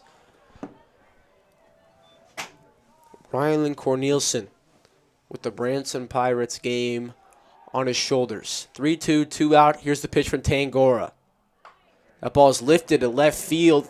That's going to drop right in front of Rylan Michelle. That's going to score 2 runs. And it's a 3-2 ball game. Tango shakes his head And I was saying in there, frustration. it was one of those situations where he needed to get the ball in the outfield. If it was going to be a ground ball, he needed to get the ball somewhat in the air. On that play, they're playing pretty deep because they're not wanting extra runs to scores or anything else. As we were talking about earlier in the first inning, when Wyatt Vincent was able to get a leadoff triple with the no doubles defense, they were playing no doubles defense. They were able to hold him at first base, but they weren't able to get the left fielder in to run in on time, and the shortstop had to do a lot of different things there to try to figure it out. So that brings up Cade Grimm. Single his last time up. Runner on first. 3-2 is the score. Bottom of the 7th, 2 out. First pitch to Cade Grimm's outside corner, strike 1. 0-1 count, 2 out. Runner on first. Branson got his first 2 runs just now. So 3-2 is the score. They have 8 hits on the game. Tango looks back at first. Here's the pitch. Ball high, 1-1 now. And for him, as we were mentioning earlier in the game when the scenario came up where he could have tagged from second to third base, he's a little bit of a slow runner. So a ground ball should easily end the inning. But one of the big things here is, again, trying to get the ball in the outfield, trying to put the ball in places that the defense can't have. That ball swung on and lifted to left field. That ball's going to drop for Rylan Michelle again. Now the runners on first and second. And in walks Hunter Jones. So Nixa has no movement in the bullpen. And Tangora is left by himself. So he usually come out here and talk to him. Give him a little, you need one more out talk. And it looks like they are going to bring somebody in here. I didn't even see they had someone ready. They had him warming up a couple minutes ago. They took him out for a second. Looks like they were getting him in position. So into pitch is Rylan Evans. Number 10, Rylan Evans. Tango's going to head back to the dugout. And Biting his jersey there, not too happy. Back-to-back, as you were talking about earlier with the Logan Rogersville game. Back-to-back performances where he just hasn't really had it right away. And obviously one of these things here is as you give yourself a little bit more time as a pitcher, you're just trying to calm yourself down. But ultimately in those situations, it's really tough as he takes the really, really slow walk at the rest of the team trying to comfort him up there. But obviously with you have the tying runner at second base, the winning run at first base for the Pirates, they've, as we've been talking about this whole game, it feels like they've had the outmatch, they've had the better hitting, but it's finally come through in this last inning of the game when it matters most. They've been able to get themselves within position to win this game, but the Eagles still have the lead. They're still one pop out away. They're still one ground ball away from ending this game, and so not all hope is lost, but definitely the momentum feels like it's shifted a lot towards the Pirates here. I think one pitch away sums up this part of the game right here. One pitch away from a home run, one pitch away from a strikeout, one pitch away from a pop out, one pitch away from a ground out. So much things can go on here. So Rylan Evans is going to get the ball from Coach Hughes, and he's warming up right now. And while he's doing that, we're going to step aside. We'll be right back.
We are back. Hunter Jones at the plate. Rylan Evans on the mound. 2 out, 2 on. Runners on first and second. Number 10, Rylan Evans. I feel like a lot of that was just like, hey, here's the things I've seen for this game. He really likes the inside pitch. He really likes the outside pitch. He's a little bit on high some of these. Just trying to tell him something short and sweet there, just trying to give him a little bit more confidence, as well as a little bit of insight on what Hunter Jones has done so far in this game. Here's the pitch from Evans. Hits him first batter. Bases are loaded, and Jansen Poor is going to come in, and I think that's the last thing you want as your first pitch, other than a first pitch homer, but I just think that it's just not what you want. So Jansen Poor comes in. He flew out his last time up. He has a ground out, a walk, and a fly out on the day. So, bottom of the 7th, 3-2 score. Bases are loaded. Rylan Evans with the pitch. Outside, ball 1. And you obviously can't put him anywhere, so they're going to be, as we've mentioned in this game, both teams have been very selective with what types of pitches they've swung at here. But a base hit in the outfield probably wins this game for the Pirates, and that's kind of something to watch out for here. Here's the pitch from Evans. Strike 1. 1-1 count now. Now this crowd's starting to get a little fired up here. Just trying to get him to force some weak contact up at the top of the bat or even in the cork side of the bat. 1-1, bases loaded, 2 outs. Strike 2 outside corner, 1-2 count. Throwing him really hard. That one was at 81 miles an hour. I'm assuming that he would throw another fast one here. Trying to make it, as we were mentioning earlier, 1 pitch away from ending this ball game. Evans gets set. Here's the pitch. Swing and a miss. Strike 3 for Rylan Evans, and that ends the game. Nixa wins 3-2. Branson gets 2 innings at the 2 runs at the bottom of the 7th inning. Makes this game close. After 3 relievers, Nixa gets the win. One of the big things was missed opportunities for the Pirates. They had a lot of opportunities, as we were mentioning throughout. They had 9 hits that nearly doubled the amount of hits the Eagles got, or 9-5 in the hit advantage. One of the big things, the Eagles were able to take advantage of the missed mistakes by the Pirates, but the Pirates weren't able to do it for themselves. They were able to make it a little interesting late, but stranding the runners at bases with the bases loaded, that's something that they're going to have to work on here as they struggled with runners in scoring position. So the Eagles clip their wing while passing the Pirates, and they're going to win 3-2.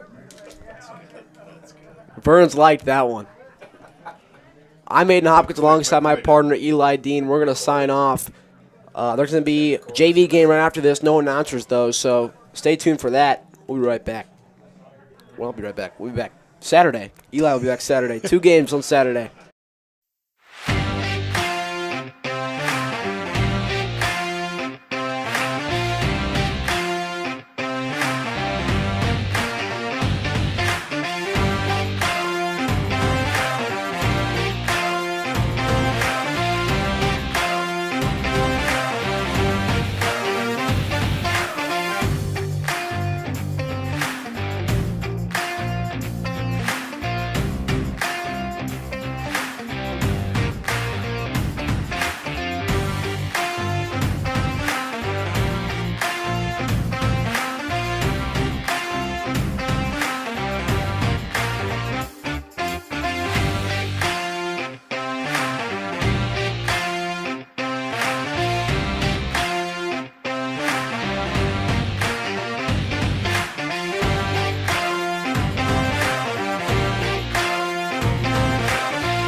Four things like in there. Lots of wisdom.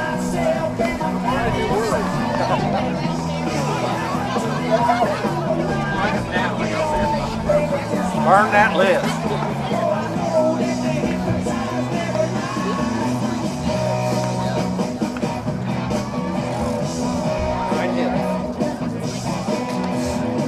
Runs on 9 hits.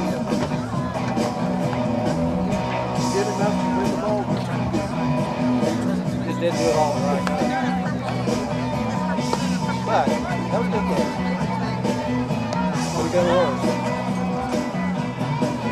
I don't think I could be wrong. I keep talking about kicking. Have you heard anything? Look at the record.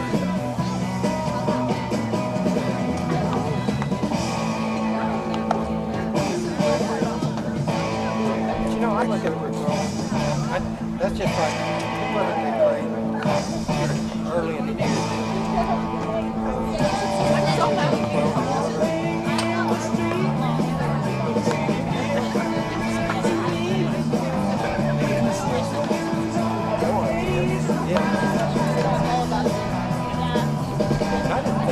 Very good warming up. He said they had 3 of the best pitchers in the world. Yeah, so they're good. They got beat by 10 runs by team we beat. Yeah. No, got a team we beat. So you think it was a different team? You think maybe Logan Rogersville didn't have a lot of kids? Because they beat them about as bad as we did. How big are they? Smithville. They 4A? They're up against 5. Oh,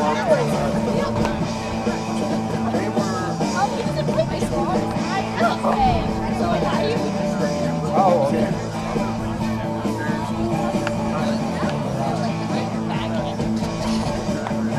But I mean, when Logan Rogers was warming up, I thought they couldn't catch the ball, they looked like a bunch of kids, little kids out there. I don't want to be here either. Carter didn't know that. He said, my mom. He said, me and Jared. He said that they didn't play. I said, Carter was good. Sometimes they didn't.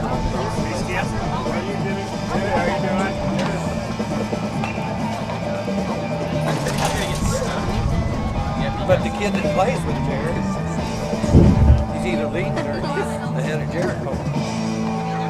So they got 2 guys on their team in the top 5 in the nation. I think he's got 17 and Jared's got 15. I got 60-something home runs from the team. Thank you. Mama, I had to get it out. That's why I told you to sit. And I just see you staring me down. So they're hitting 2 or 2.5 home runs per game. I'm just like, it's like, yeah, it's like Joshua, like, team, and they're like, why are these people?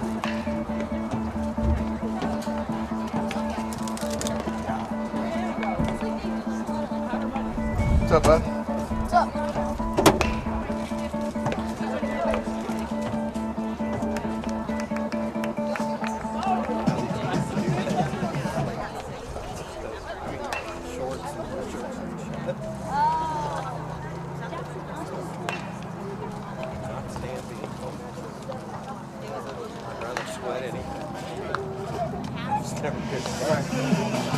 Had to work out in it all.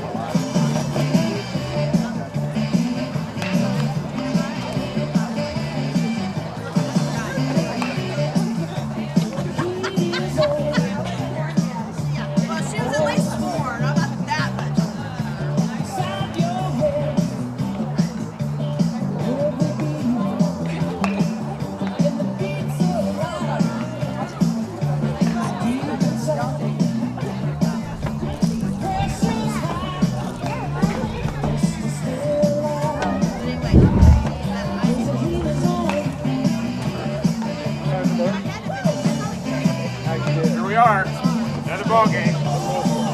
Huh? What? It's all right. I mean, it's how I want it.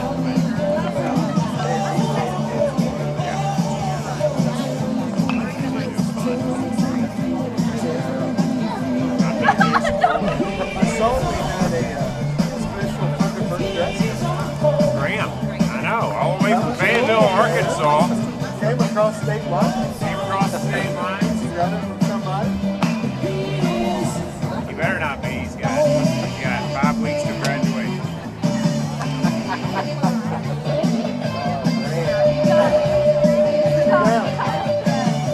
Down, 1 more to go. I get a 2-year reprieve from paying for tuition. So I gotta save money over the next 2 years. Did you get the buy 2, get 1 free, Jimmy? Huh? Buy 2, get 1 free? I wish it worked that way. If I could get any of my kids to go to OTCE or something, it would be nice. See you later. You gonna be here in the morning? All right. We'll do it again. Better results. Reese, you gonna sit with us tonight? Oh, not tonight. What's up with that? You want to come for your Sonic drink? It's just melted ice now, but you're more than welcome to have it.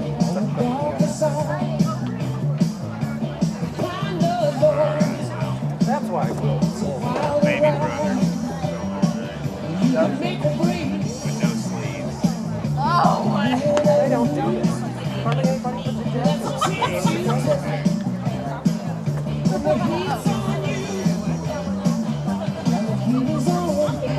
So, I'm going to ask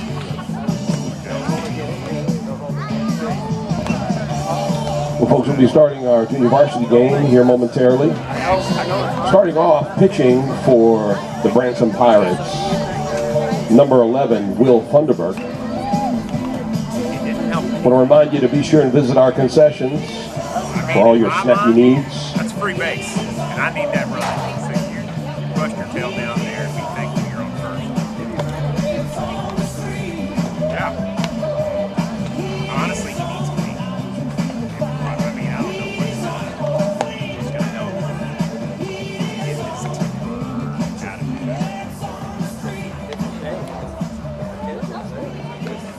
Yeah.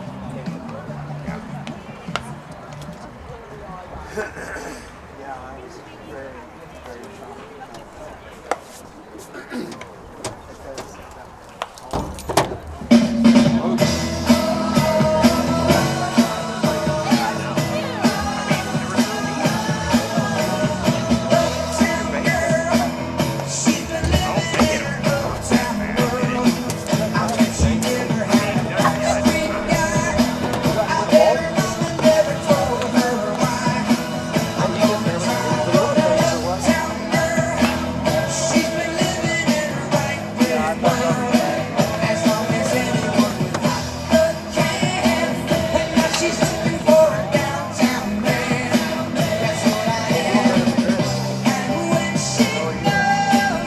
He's going to get hit around the yard.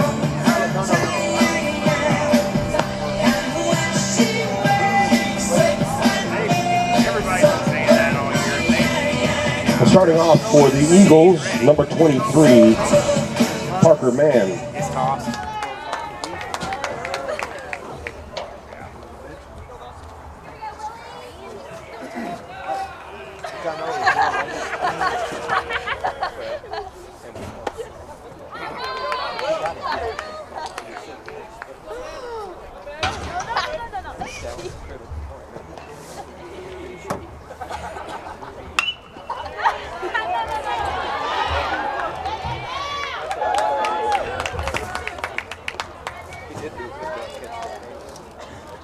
Now batting number 13, Caleb Jones.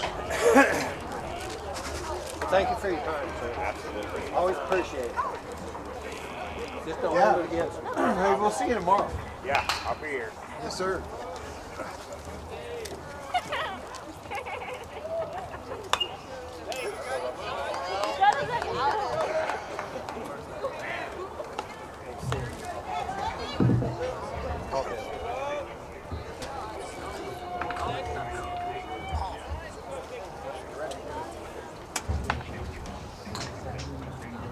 talk to Jimmy. I don't know. I'll call you when he's on deck if he gets up. No, they don't. I got suspended. Drug test. Yeah. Yeah. There's something there. Look at you. Even for that. You're Okay. bringing it all. What? They lost 3. Four took that one. Yeah. I'd say he's going to hit you. Okay. Yeah, they just started.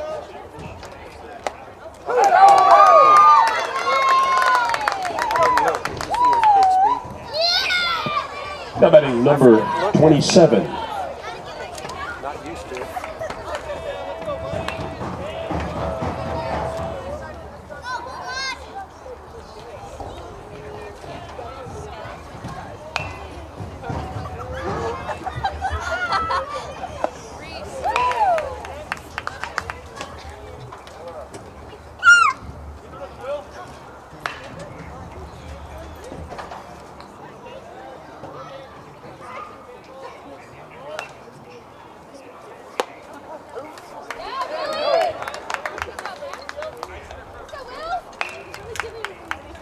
Yes, there. Yeah. Yeah. I can't drink.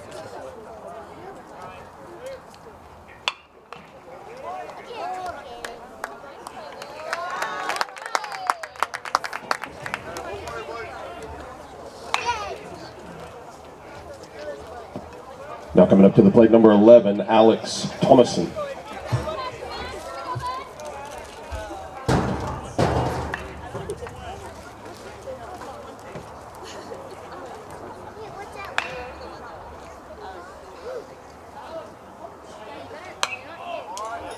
Still haven't fixed the lights.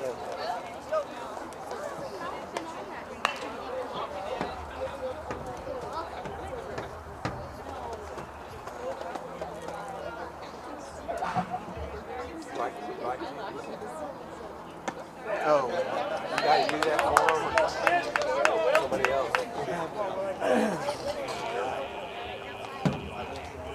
Does he climb or does he got to good? See, I used to do that on the old wooden poles for a lot of the schools in Jefferson County. I don't think hardly anybody climbs anymore on the wooden poles. You guys discourage it too, don't you? Unless it's real remote. They definitely use bucket trucks.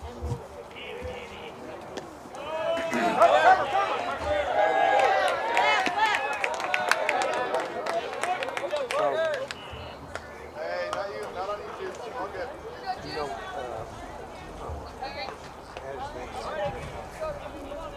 the one from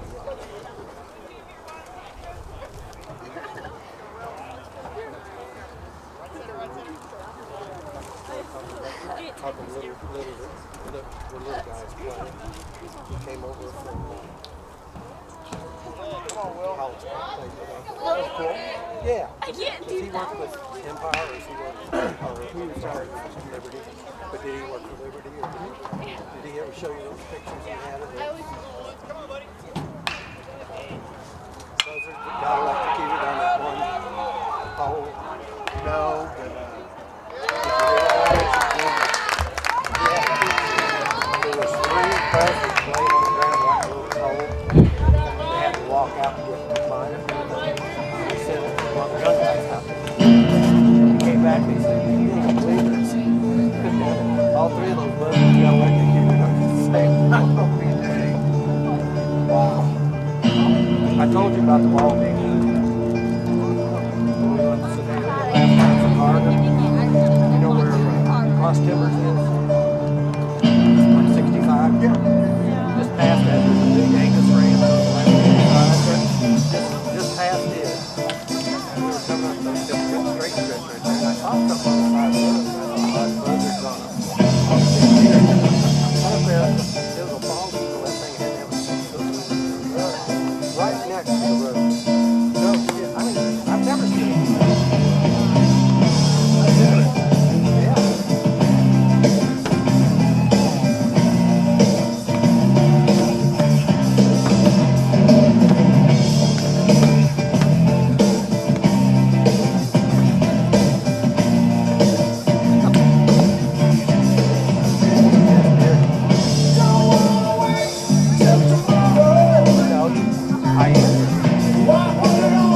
Pitching for the Nixa Eagles, number 28, Nate Hoover. Starting off for the Branson Pirates, number 13, Ryder Schroeder.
Now batting for the Pirates, number 9, Marshall Storm.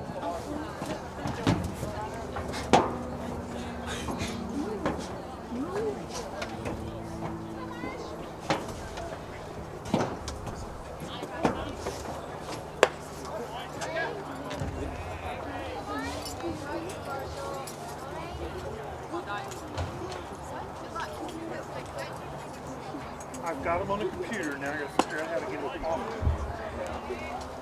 Yes. About 90. Yeah, we did some out. I got about 95. Yeah. Well, Joe said, is it wrong that there's more pictures of Sam? I'm like, no, you're the photographer. They're just going to have to get over that. If they don't like it, then they cannot look at it. Now batting number 11, Will Thunderberg.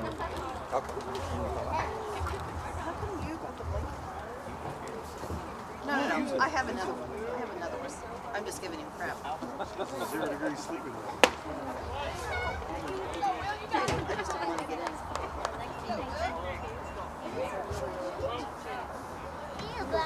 Yeah, I think they're going to get a Facebook. Then that, it was on quick the next day. Shake, step,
Starting off for the Eagles, number 15, Gary Oath.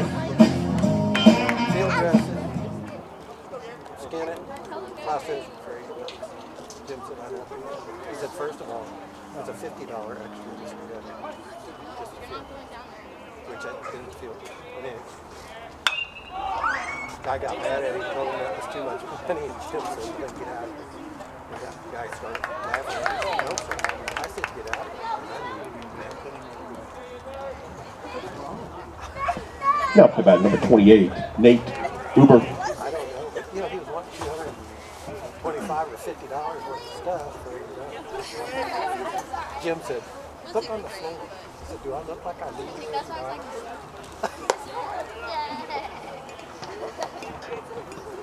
I'd say he came about that close to pulling out. If the guy, I think if he said one more thing, it would have been not good.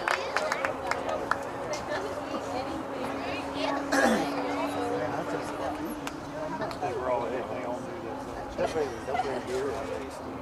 Been dead for 2 or 3 days and it's still not good. Jim, tell me, it's no good. So you can't leave that stuff in there and blood in there. Then they get mad at me. Had one old boy shot. Tried to find him, couldn't find him. Had a good blood for him. We went out the next morning and coyotes were doing it. Tried to hide it. Had to eat its back. I feel like I can't. Jim to finish. When I'm not supposed to. I didn't touch it. It's like when He said, "Why did you even think about it?"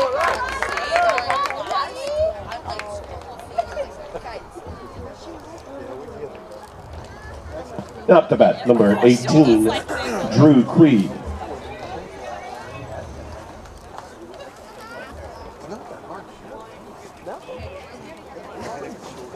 You know, he's never complained to anybody about that. They bring him in there for leaves all over inside him and everything. He never complained.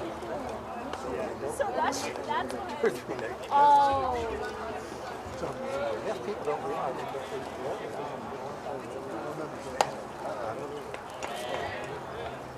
We've had 2 reef fishing.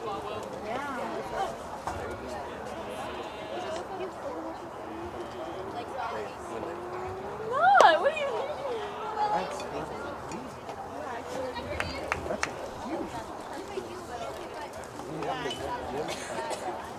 I think Jim's, right, he sold 12 last week and he got 24,000. So about 2,000.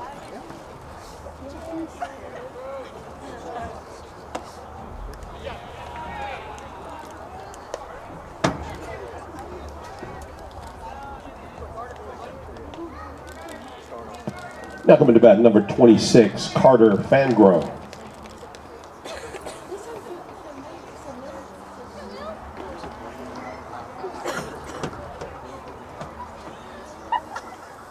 Otherwise, they'll take it back from you. Good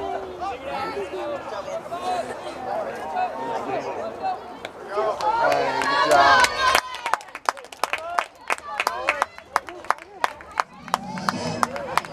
Hey, I did not give you permission to write that.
Now starting for the Branson Pirates, number 25.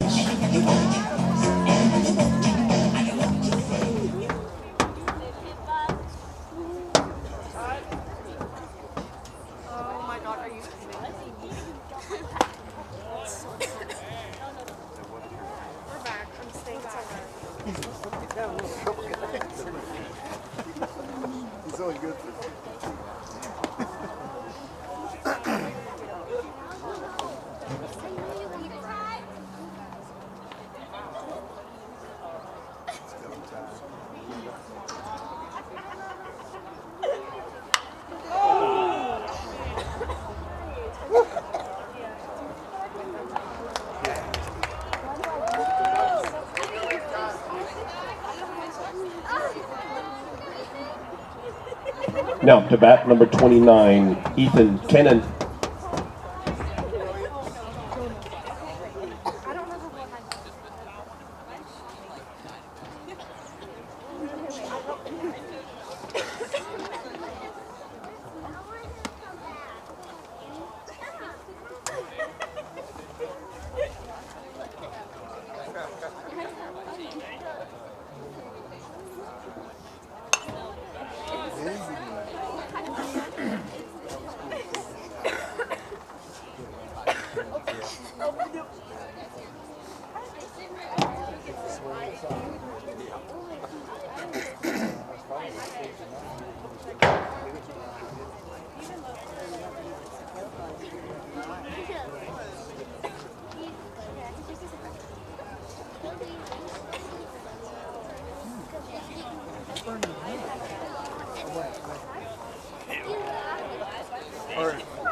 So the other day, yesterday, I'm coming back to the side.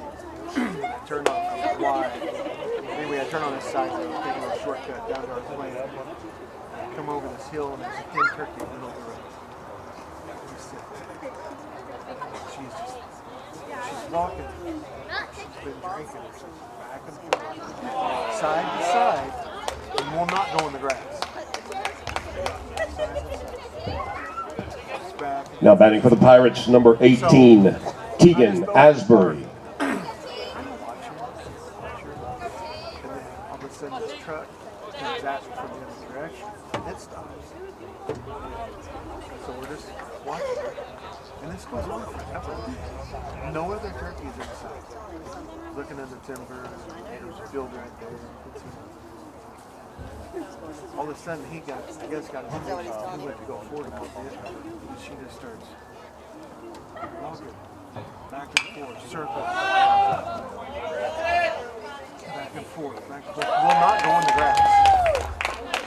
And so finally he goes to pull forward. Stops and puts her head down, flips her tail feathers up, and just takes off straight and runs right into the timber and almost runs right into the tree. I was like, what in the world is wrong with her, man? She's plumb crazy. I've seen some hens, but I've not seen a gobbler one down there. It makes no sense. We had hens walk behind the house, between the houses.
Now coming to bat for the Eagles, number 8, Dylan Rivera.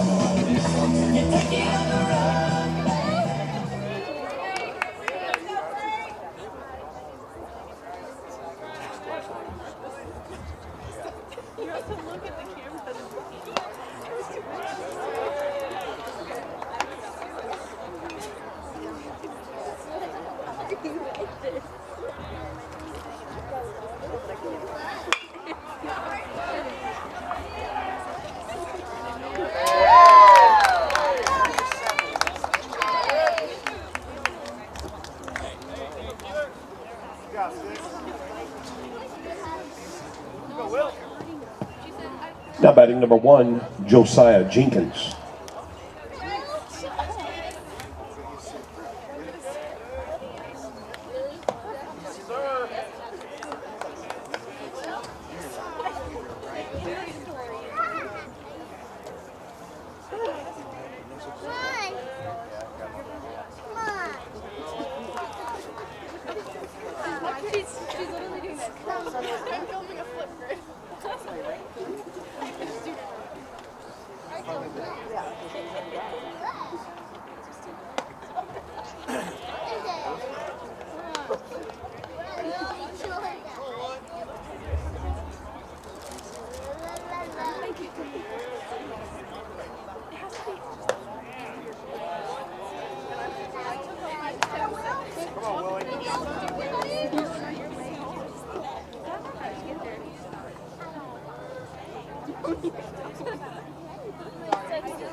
Now batting number 25, Parker Bridges.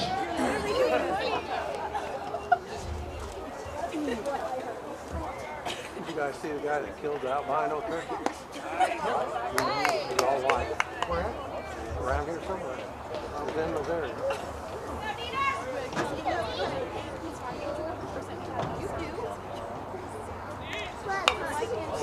Probably enticing truckers. Probably was.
Now batting number 29, Cale Harris.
Starting off with the Branson Pirates, number 6, Aaron Strong.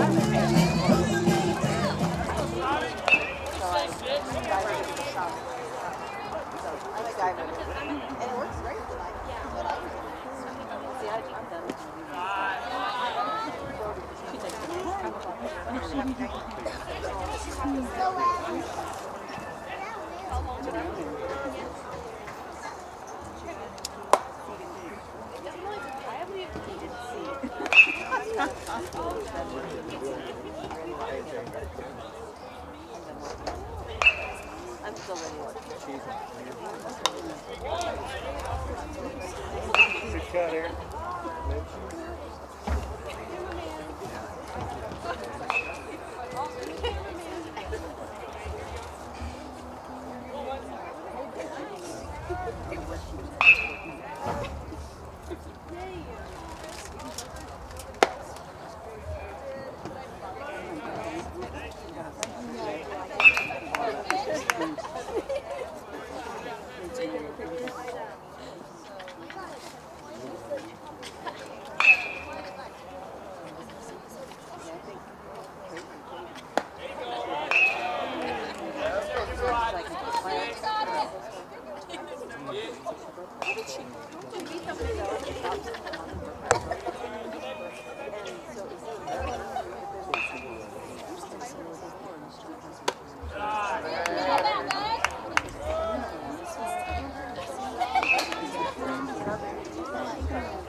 Now batting number 30, Ben Matthews.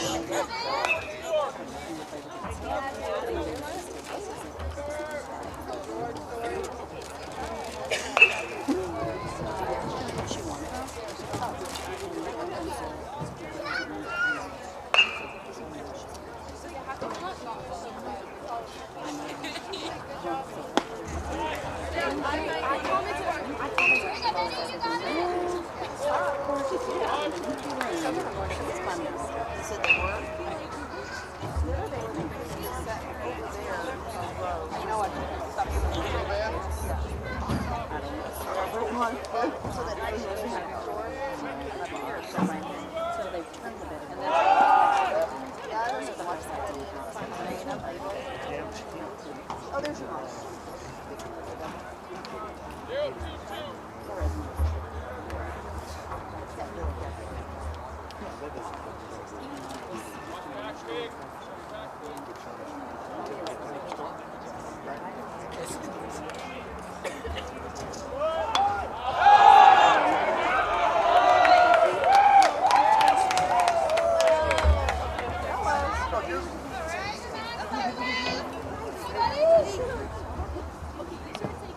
Now batting number 12, Max Clifton.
Up to bat for the Pirates, number 10, Nolan Carnielsen.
Up to bat number 23, Parker Mann.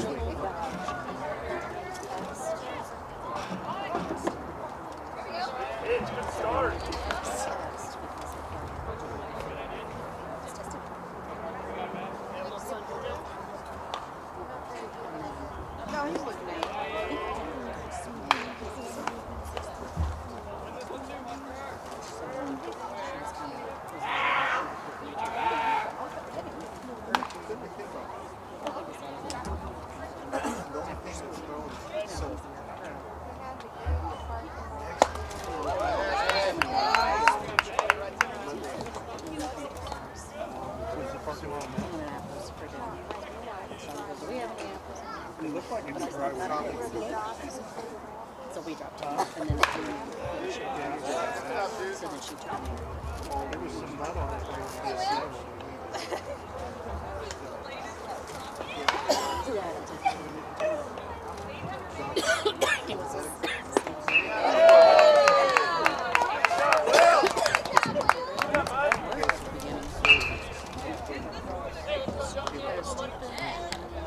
Coming up to bat for the Eagles, number 13, Caleb Jones.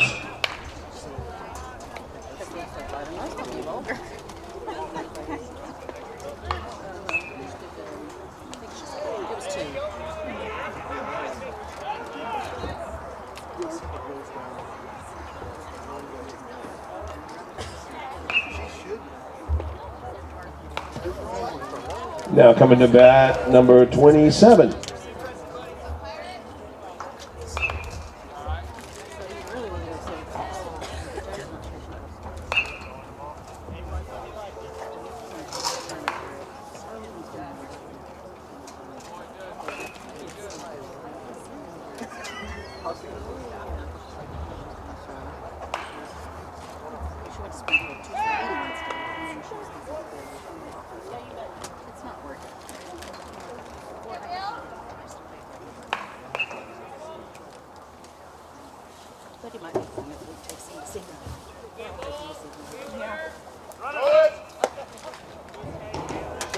Oh, yes.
Now starting off for the Branson Pirates, number 26, Skylar Slayton.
Now up to bat for the Pirates, number 13, Ryder Schroeder.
Now batting for the Pirates, number 9, Marshall Storm.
Now coming to bat for the Pirates, number 11, Will Thunderbird.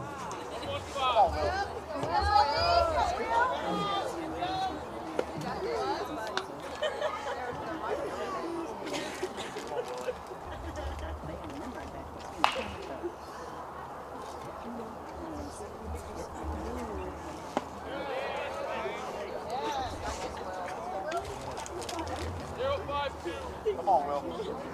You're so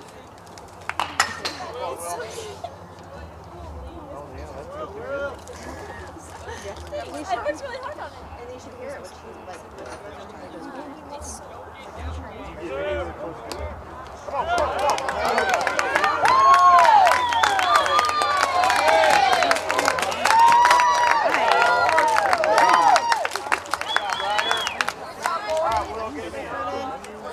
Let's go, Will. Let's go, Will.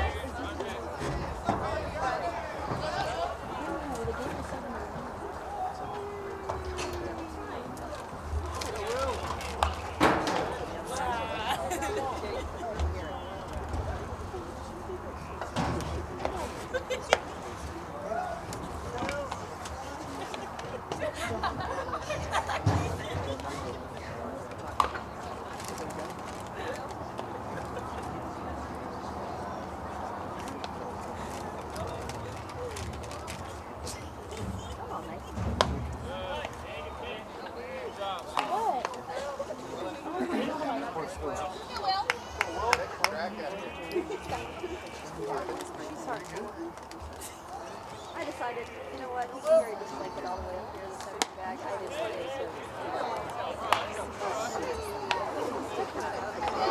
got this well. I got a sunburn. I said, well, you know, it's spring baseball because, you know, we were kind of cold in the first game in the morning. Oh, I got some trees. And you know, it's spring baseball when I have a chocolate happening and the trees. We're the same day.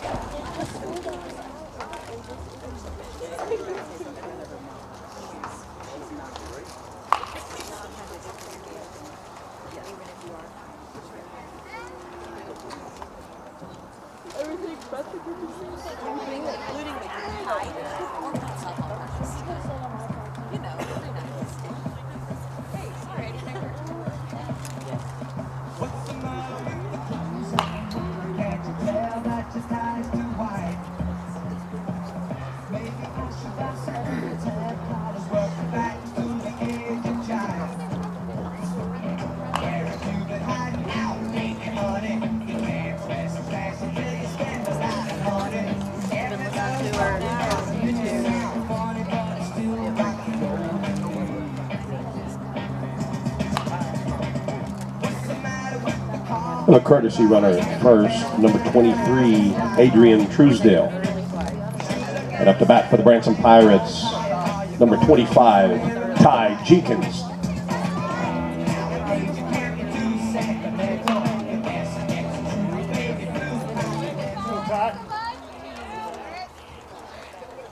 Time.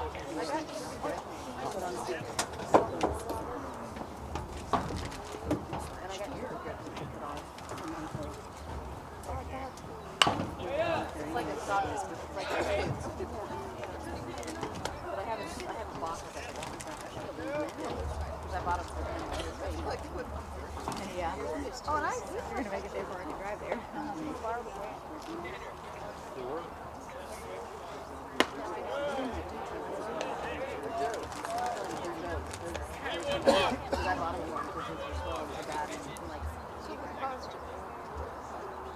Blood pressure probably. Sugar, diet pop.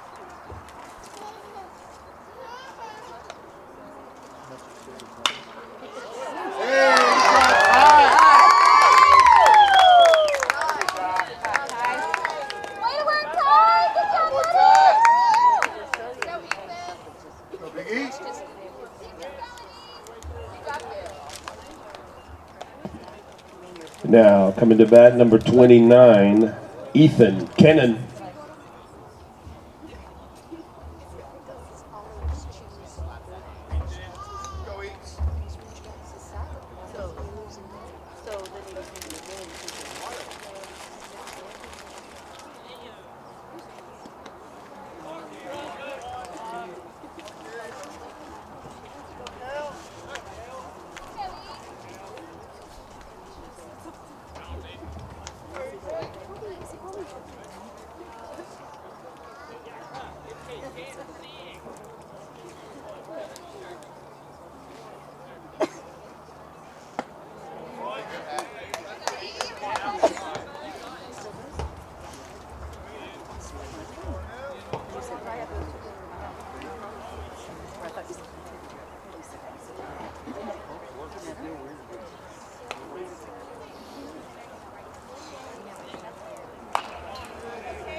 Now up to bat for the Pirates, number 18, Tegan Asbury.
and she just goes on like she's so funny. Mom loved these emotions when she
Starting off with the Nixa Eagles, number 11, Alex Thomason.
Now batting number 15, Garrick Oath.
And now up to bat, number 28, Nate Uber. Did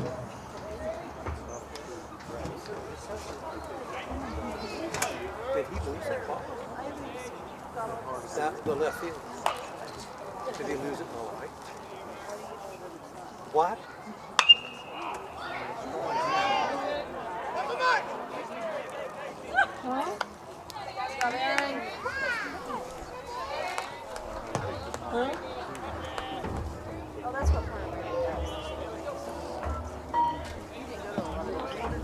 Now batting 18, number 18, Drew Creed.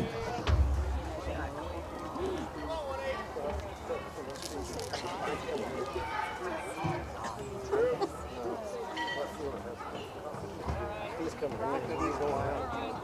Yeah, but I look better.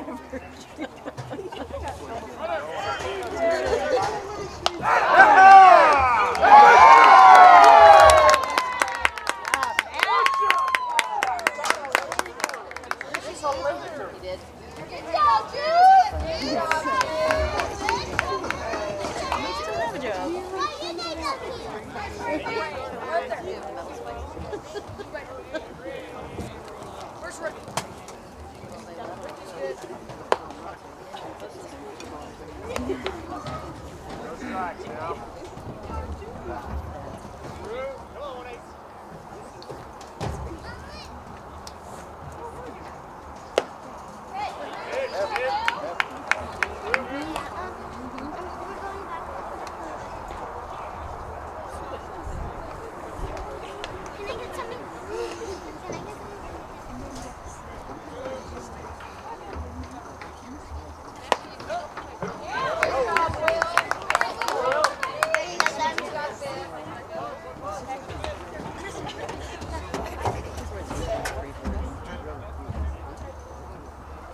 Now coming to bat for the Eagles, number 26, Carter Fangro.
We have a pitching change for the Eagles. Now pitching number 14, Reese Dimberger.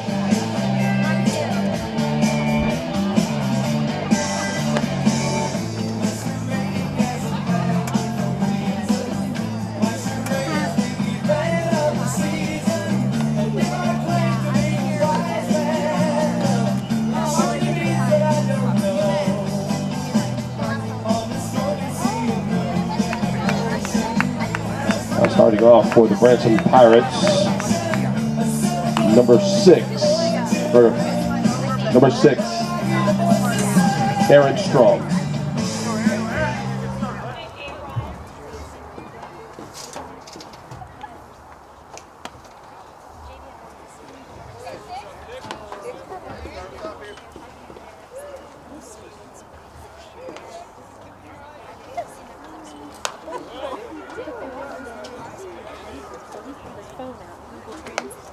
Because he's trying to invite her over for burgers. Did she do it?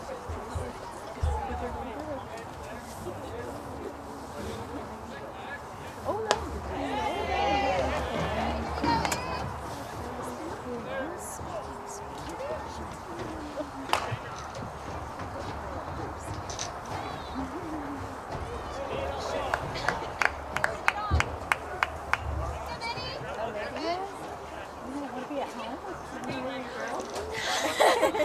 We were just there actually. Now up to bat number 30, Ben Matthews. Go, Ben.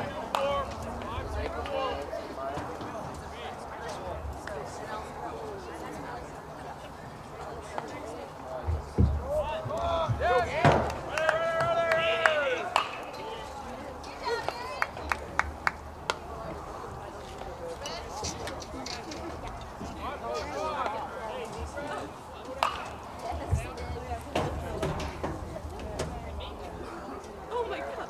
You stood like in an oak and you didn't get up. Go, Ben.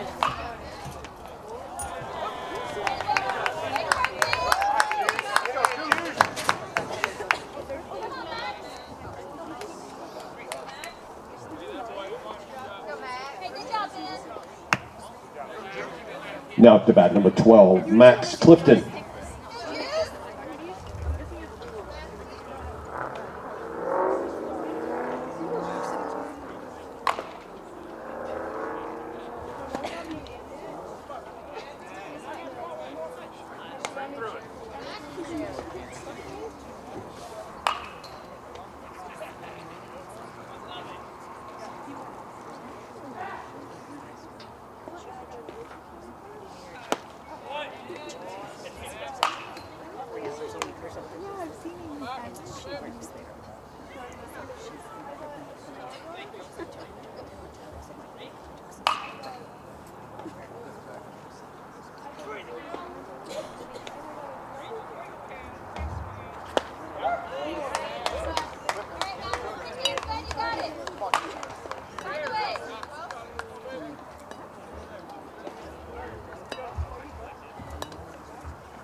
No, I mean, I don't.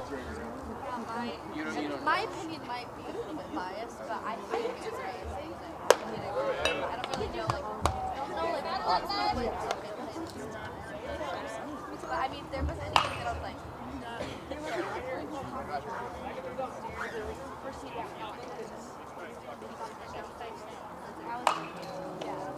That's the only plan. You're lying, Mom, but I was shocked by it. I was there Tuesday.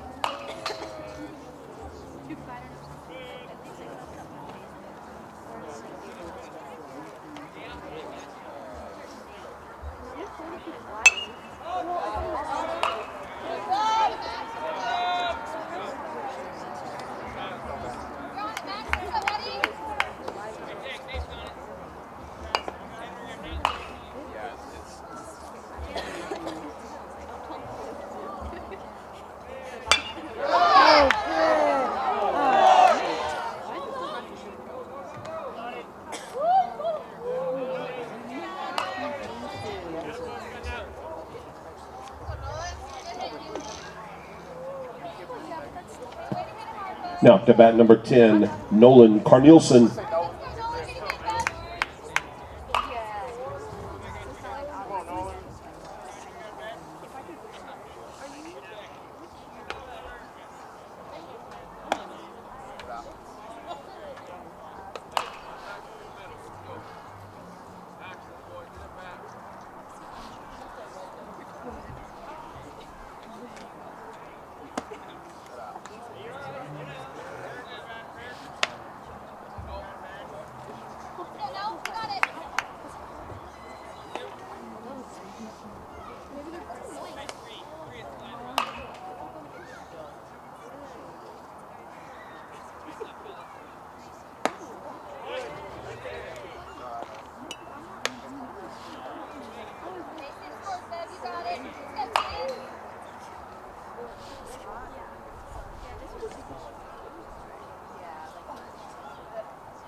Now coming to bat for the Pirates, number 26, Skylar Slayton.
Starting off for the Eagles, Carter Fangrove.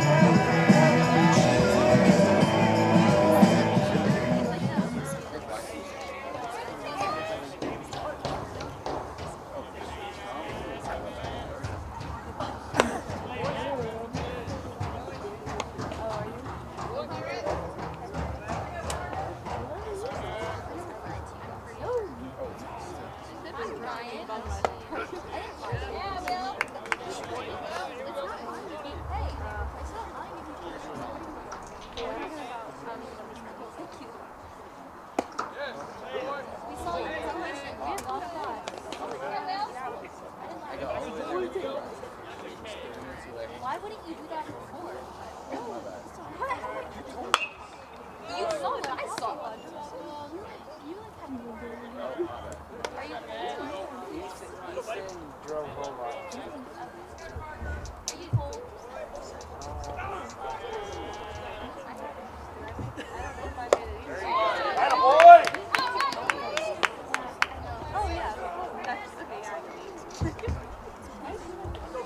Now up to bat number 8, Dylan Rivera.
Now up to bat for the Eagles, number 1, Josiah Jenkins. You really should. I think I don't think that's like I would definitely do it. And I think you would do a lot more.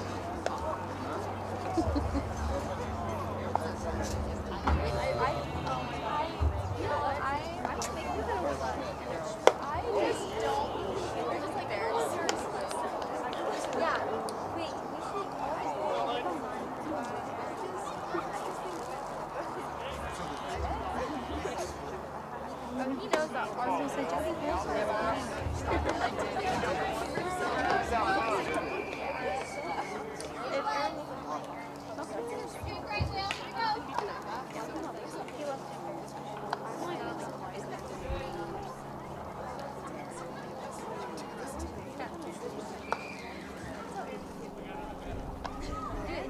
It's rubbing. Yes. It's we all just like that.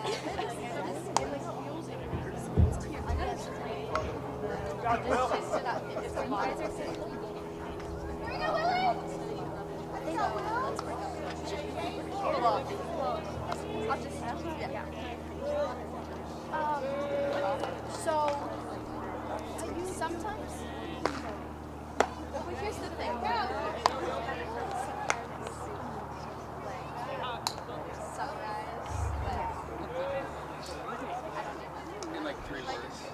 Summarize it in 3 words. Because I don't think that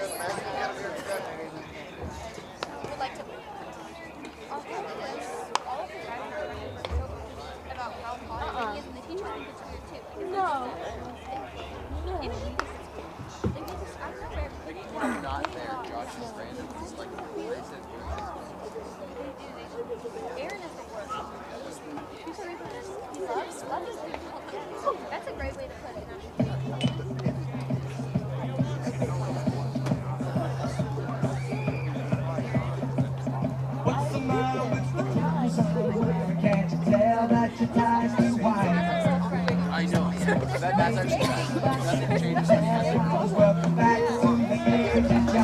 clicky with the guys.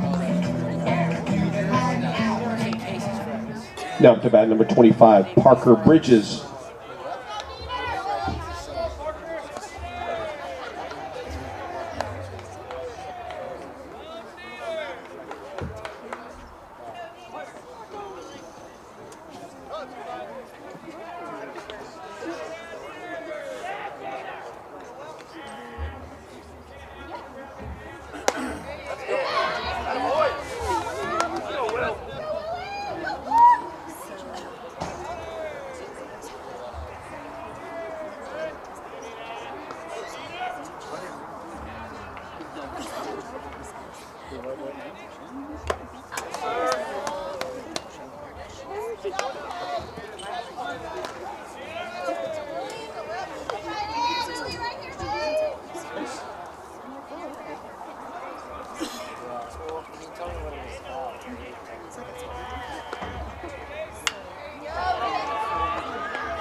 Starting off at the bottom of the sixth for the Branson Pirates is number 13, Ryder Schroeder.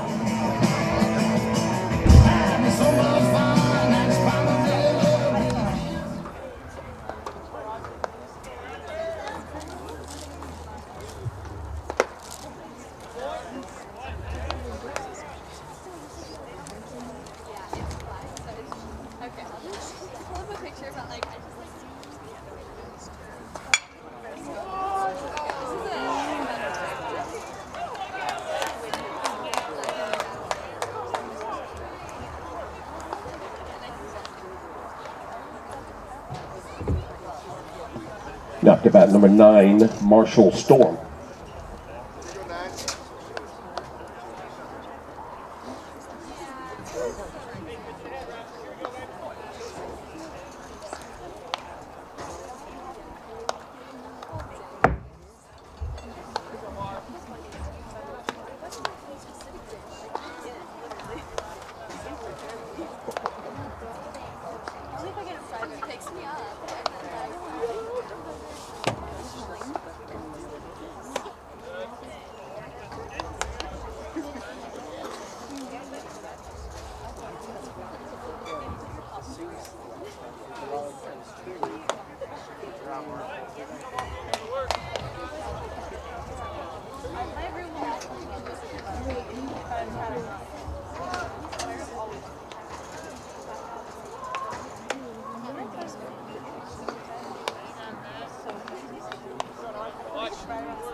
Now batting number 11, Will Thunderberg.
Starting off for the Eagles, number 29, Cale Harris. We also have a pitcher change. Number 12, Max Griffin is pitching for the Branson Pirates. Let's go, Ben.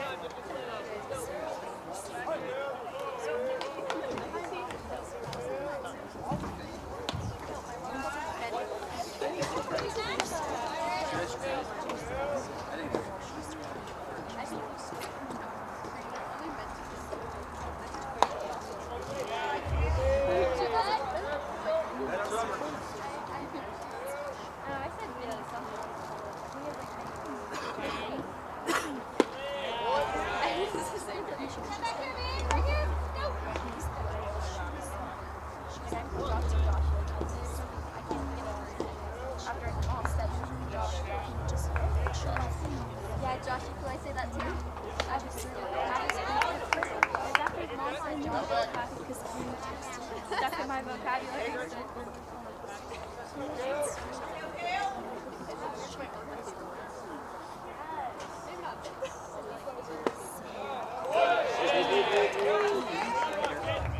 Let's roll it here.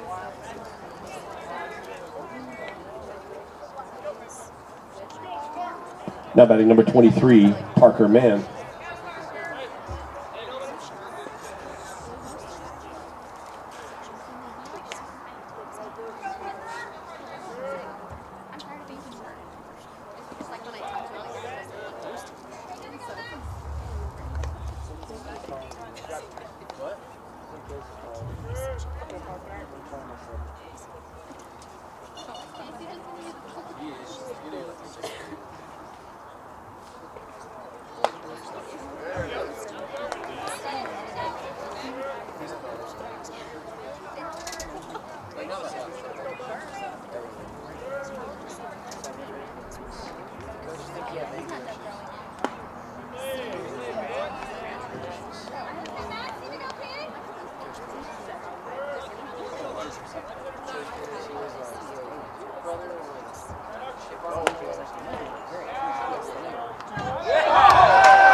Now batting number 13, Caleb Jones. So they get to be there together.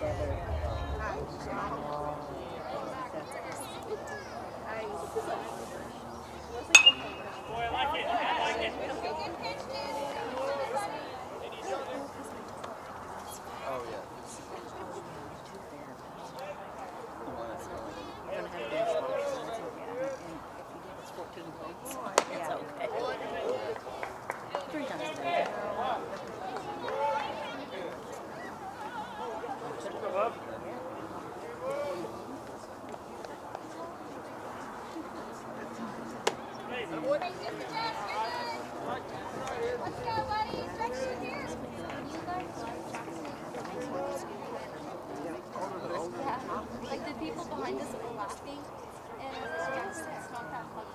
It's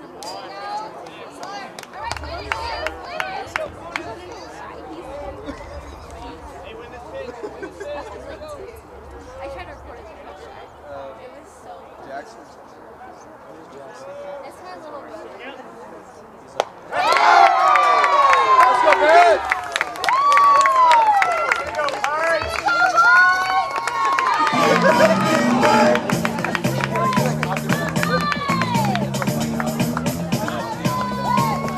Well, baseball fans, that is your ball game. Junior Varsity Branson Pirates 3, Nixa Eagles 2. I want to thank all of you for joining us this evening. We do ask that you would please pick up the trash that is in your area, and if you would, please discard them on your way out. We would greatly appreciate that. Folks, thank you for joining us. What a great game. We ask everybody, please have a safe trip home. Thanks and good night.